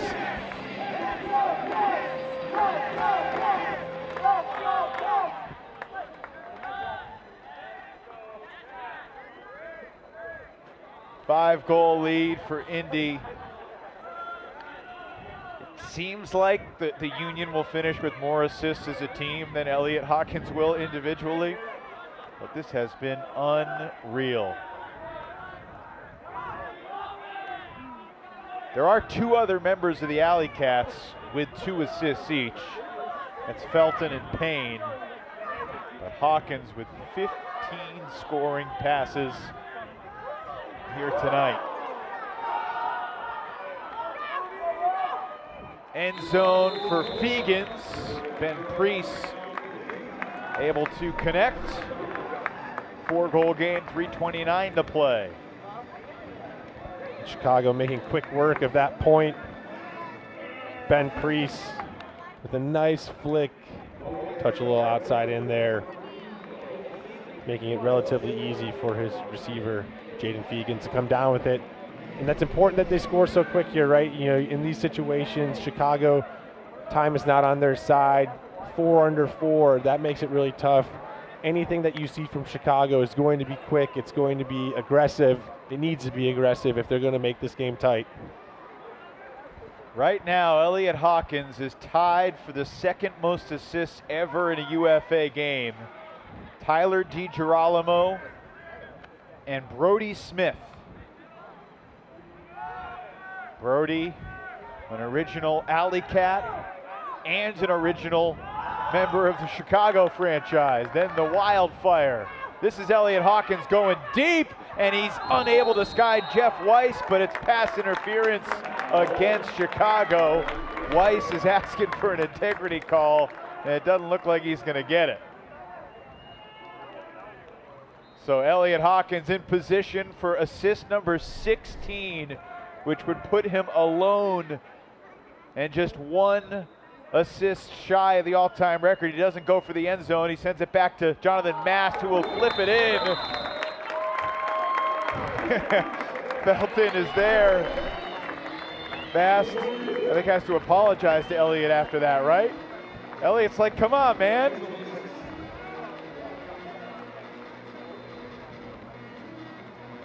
So it stays at 15 assists. DiGirolamo in 2015, Smith in 2013, and then Tyler D had a 14 assist game. Jonathan Nethercutt had a 14 assist game. But all of these games are almost 9-10. Like, this hasn't happened in a decade, basically. Yeah, the UFA is a lot different than it was back then. We saw a lot more free-flowing offense. There was different rules. There was different time structures of how the games lasted longer. We saw higher scoring. In this iteration and era of the UFA, it is wildly impressive to be putting up 15 assists in a game.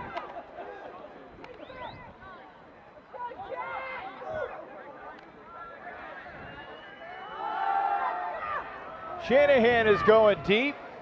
This is good news for folks rooting for Hawkins to get the record. A quick goal. You can still run that.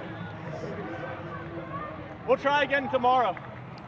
So a 4-goal game, 2:20 to go. This is okay stat hunting territory time.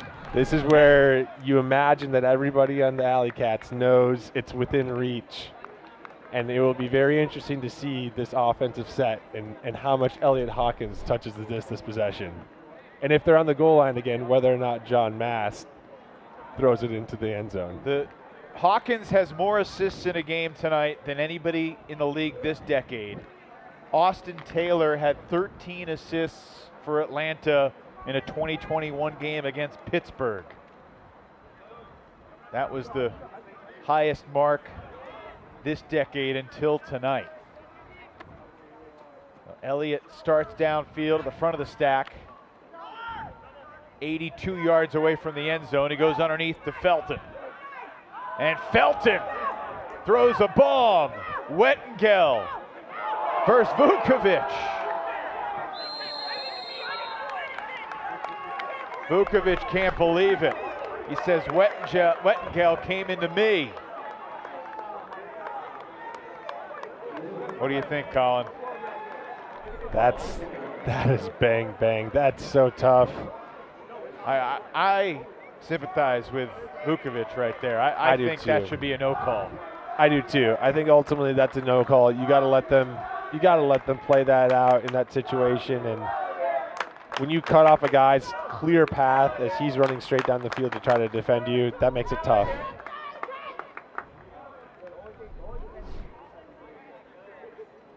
Pass interference. Looks like the call is going no. Now the Chicago folks are applauding and they're changing the call.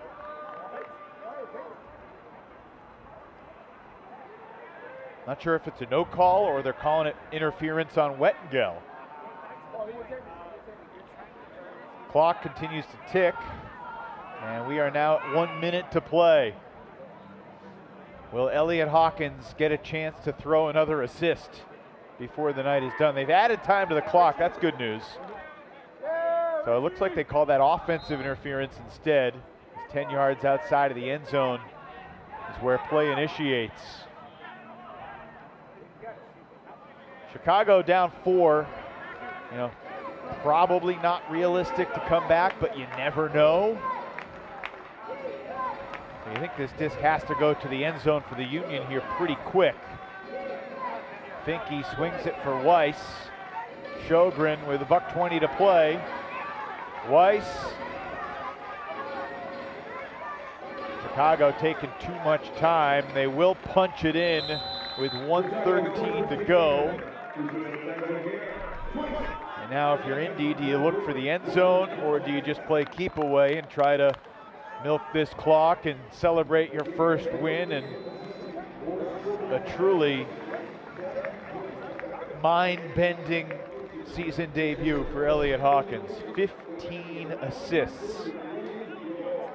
So what I think you normally would do is you would milk this clock, but we see Elliot Hawkins walking back to this line, so I imagine that the strategy is a little bit more towards the stat side of things right now, Evan. This kid is 20 years old, Colin. He just turned 20 in February.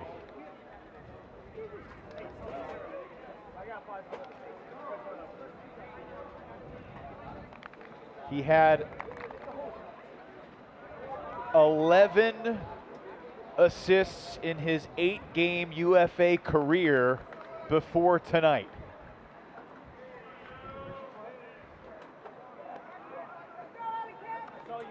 Final minute of a night that Indy Frisbee fans will be talking about for a long time. It's Hawkins going deep. And he adds to his crazy yardage total, and he gets dinged by Ben Priest, and he's holding his leg.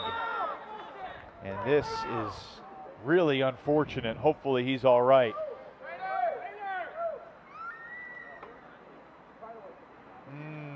Kind of knee-to-knee there, Priest colliding. He's trying to catch him. But Hawkins pretty immediately in some discomfort, that lower right leg area. This is an and one foul, by the way. He made the catch. Yeah, an incredible catch. See one more angle here. This catch puts him over 1,100 total yards tonight.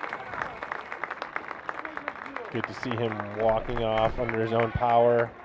A little bit gimpy, but nevertheless, it's good to see him able to walk.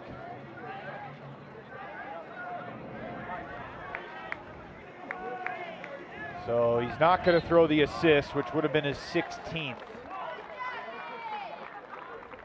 And he is walking under his own power to the training table. He's absolutely our Delta difference maker tonight. Hopefully he'll be feeling up for an interview to talk about this special performance. Certainly if he's not, we understand. AlleyCats are 25 seconds away from their first win of the season. The first win of the Busberg era. But with all due respect to Nate, tonight isn't about the coach, it's about number 23.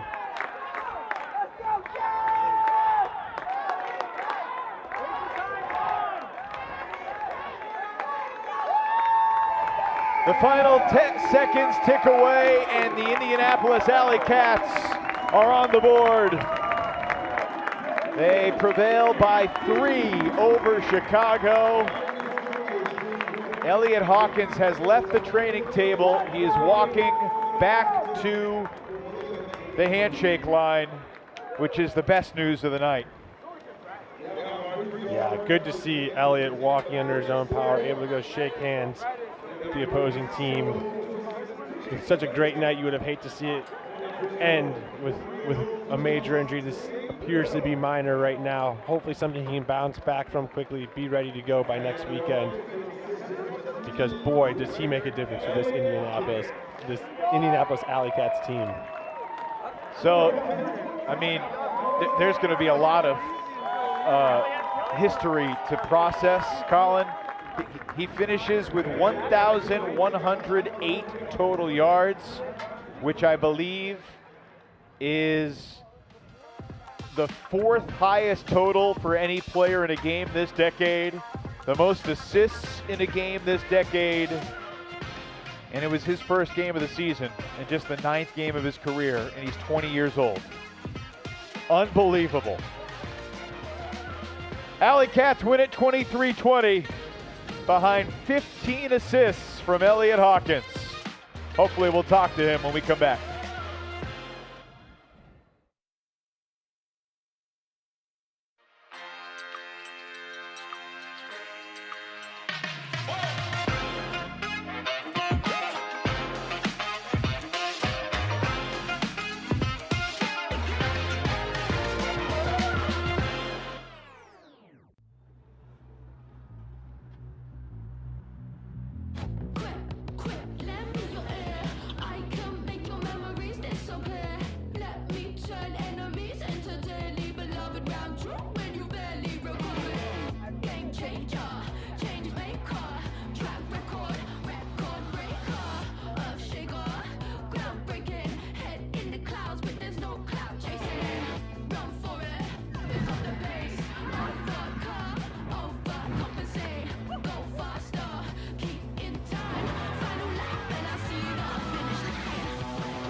Well, Kuntz Stadium here in Indianapolis witnessed an otherworldly throwing performance tonight from the 20-year-old Louisville, Kentucky native Elliot Hawkins.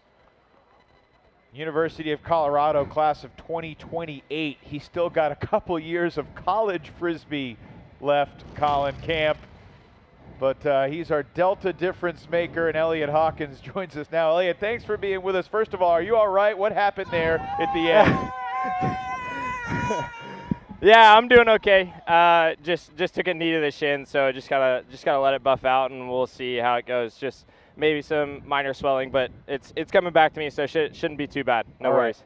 You are the first person in the UFA to throw 15 assists in a game since 2016. You're just the fourth player ever to throw this many assists in a game. The list is Cole Sullivan, Brody Smith, Tyler DiGirolamo, and Elliot Hawkins.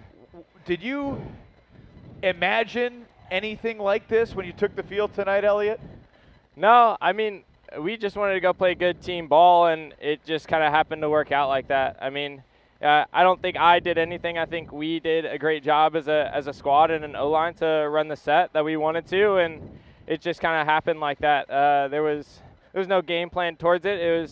I was just excited to be back, and I knew I was going to take on a bit of a bigger role on the O-line, and it just kind of worked out like that. But never game plan for 15 assists. I didn't even know it was that much. I just kind of got told. But, yeah, I was super stoked about it.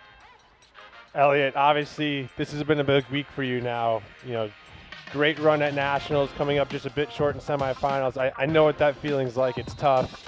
What was your mindset this week to get prepared for this game tonight, knowing it's such a big game for Indianapolis, coming off of such an emotional moment earlier this week?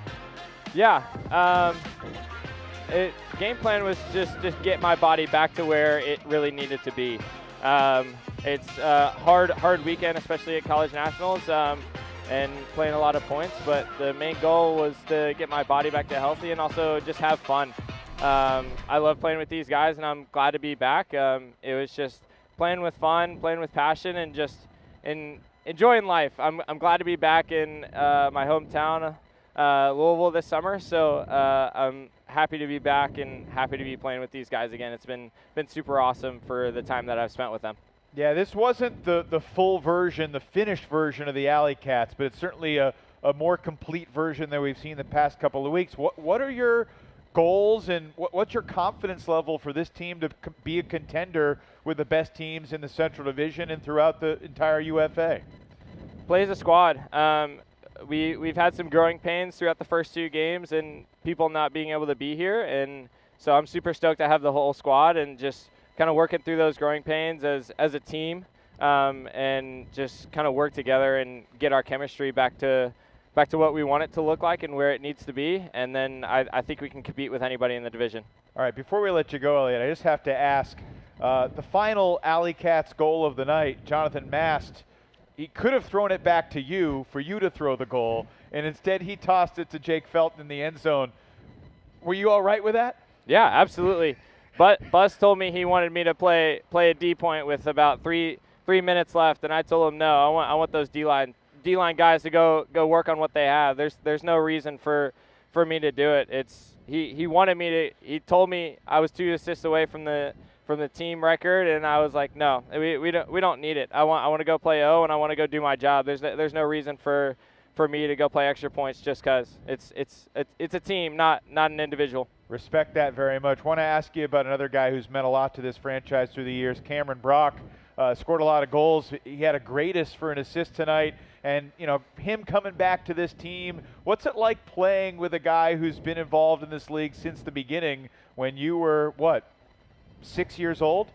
Yeah, it's incredible. I mean, to have a veteran like him and have his knowledge at all times is just incredible. I'm super stoked to have him here, have him back, and I'm super stoked to be playing with him again. He's an incredible leader and an incredible offensive mind, and so I think the Cats are super stoked to have him back, and I'm glad to be throwing to him. And you might get Sophie Bontemps as another receiver to throw to as you head to Minnesota next week. Yep.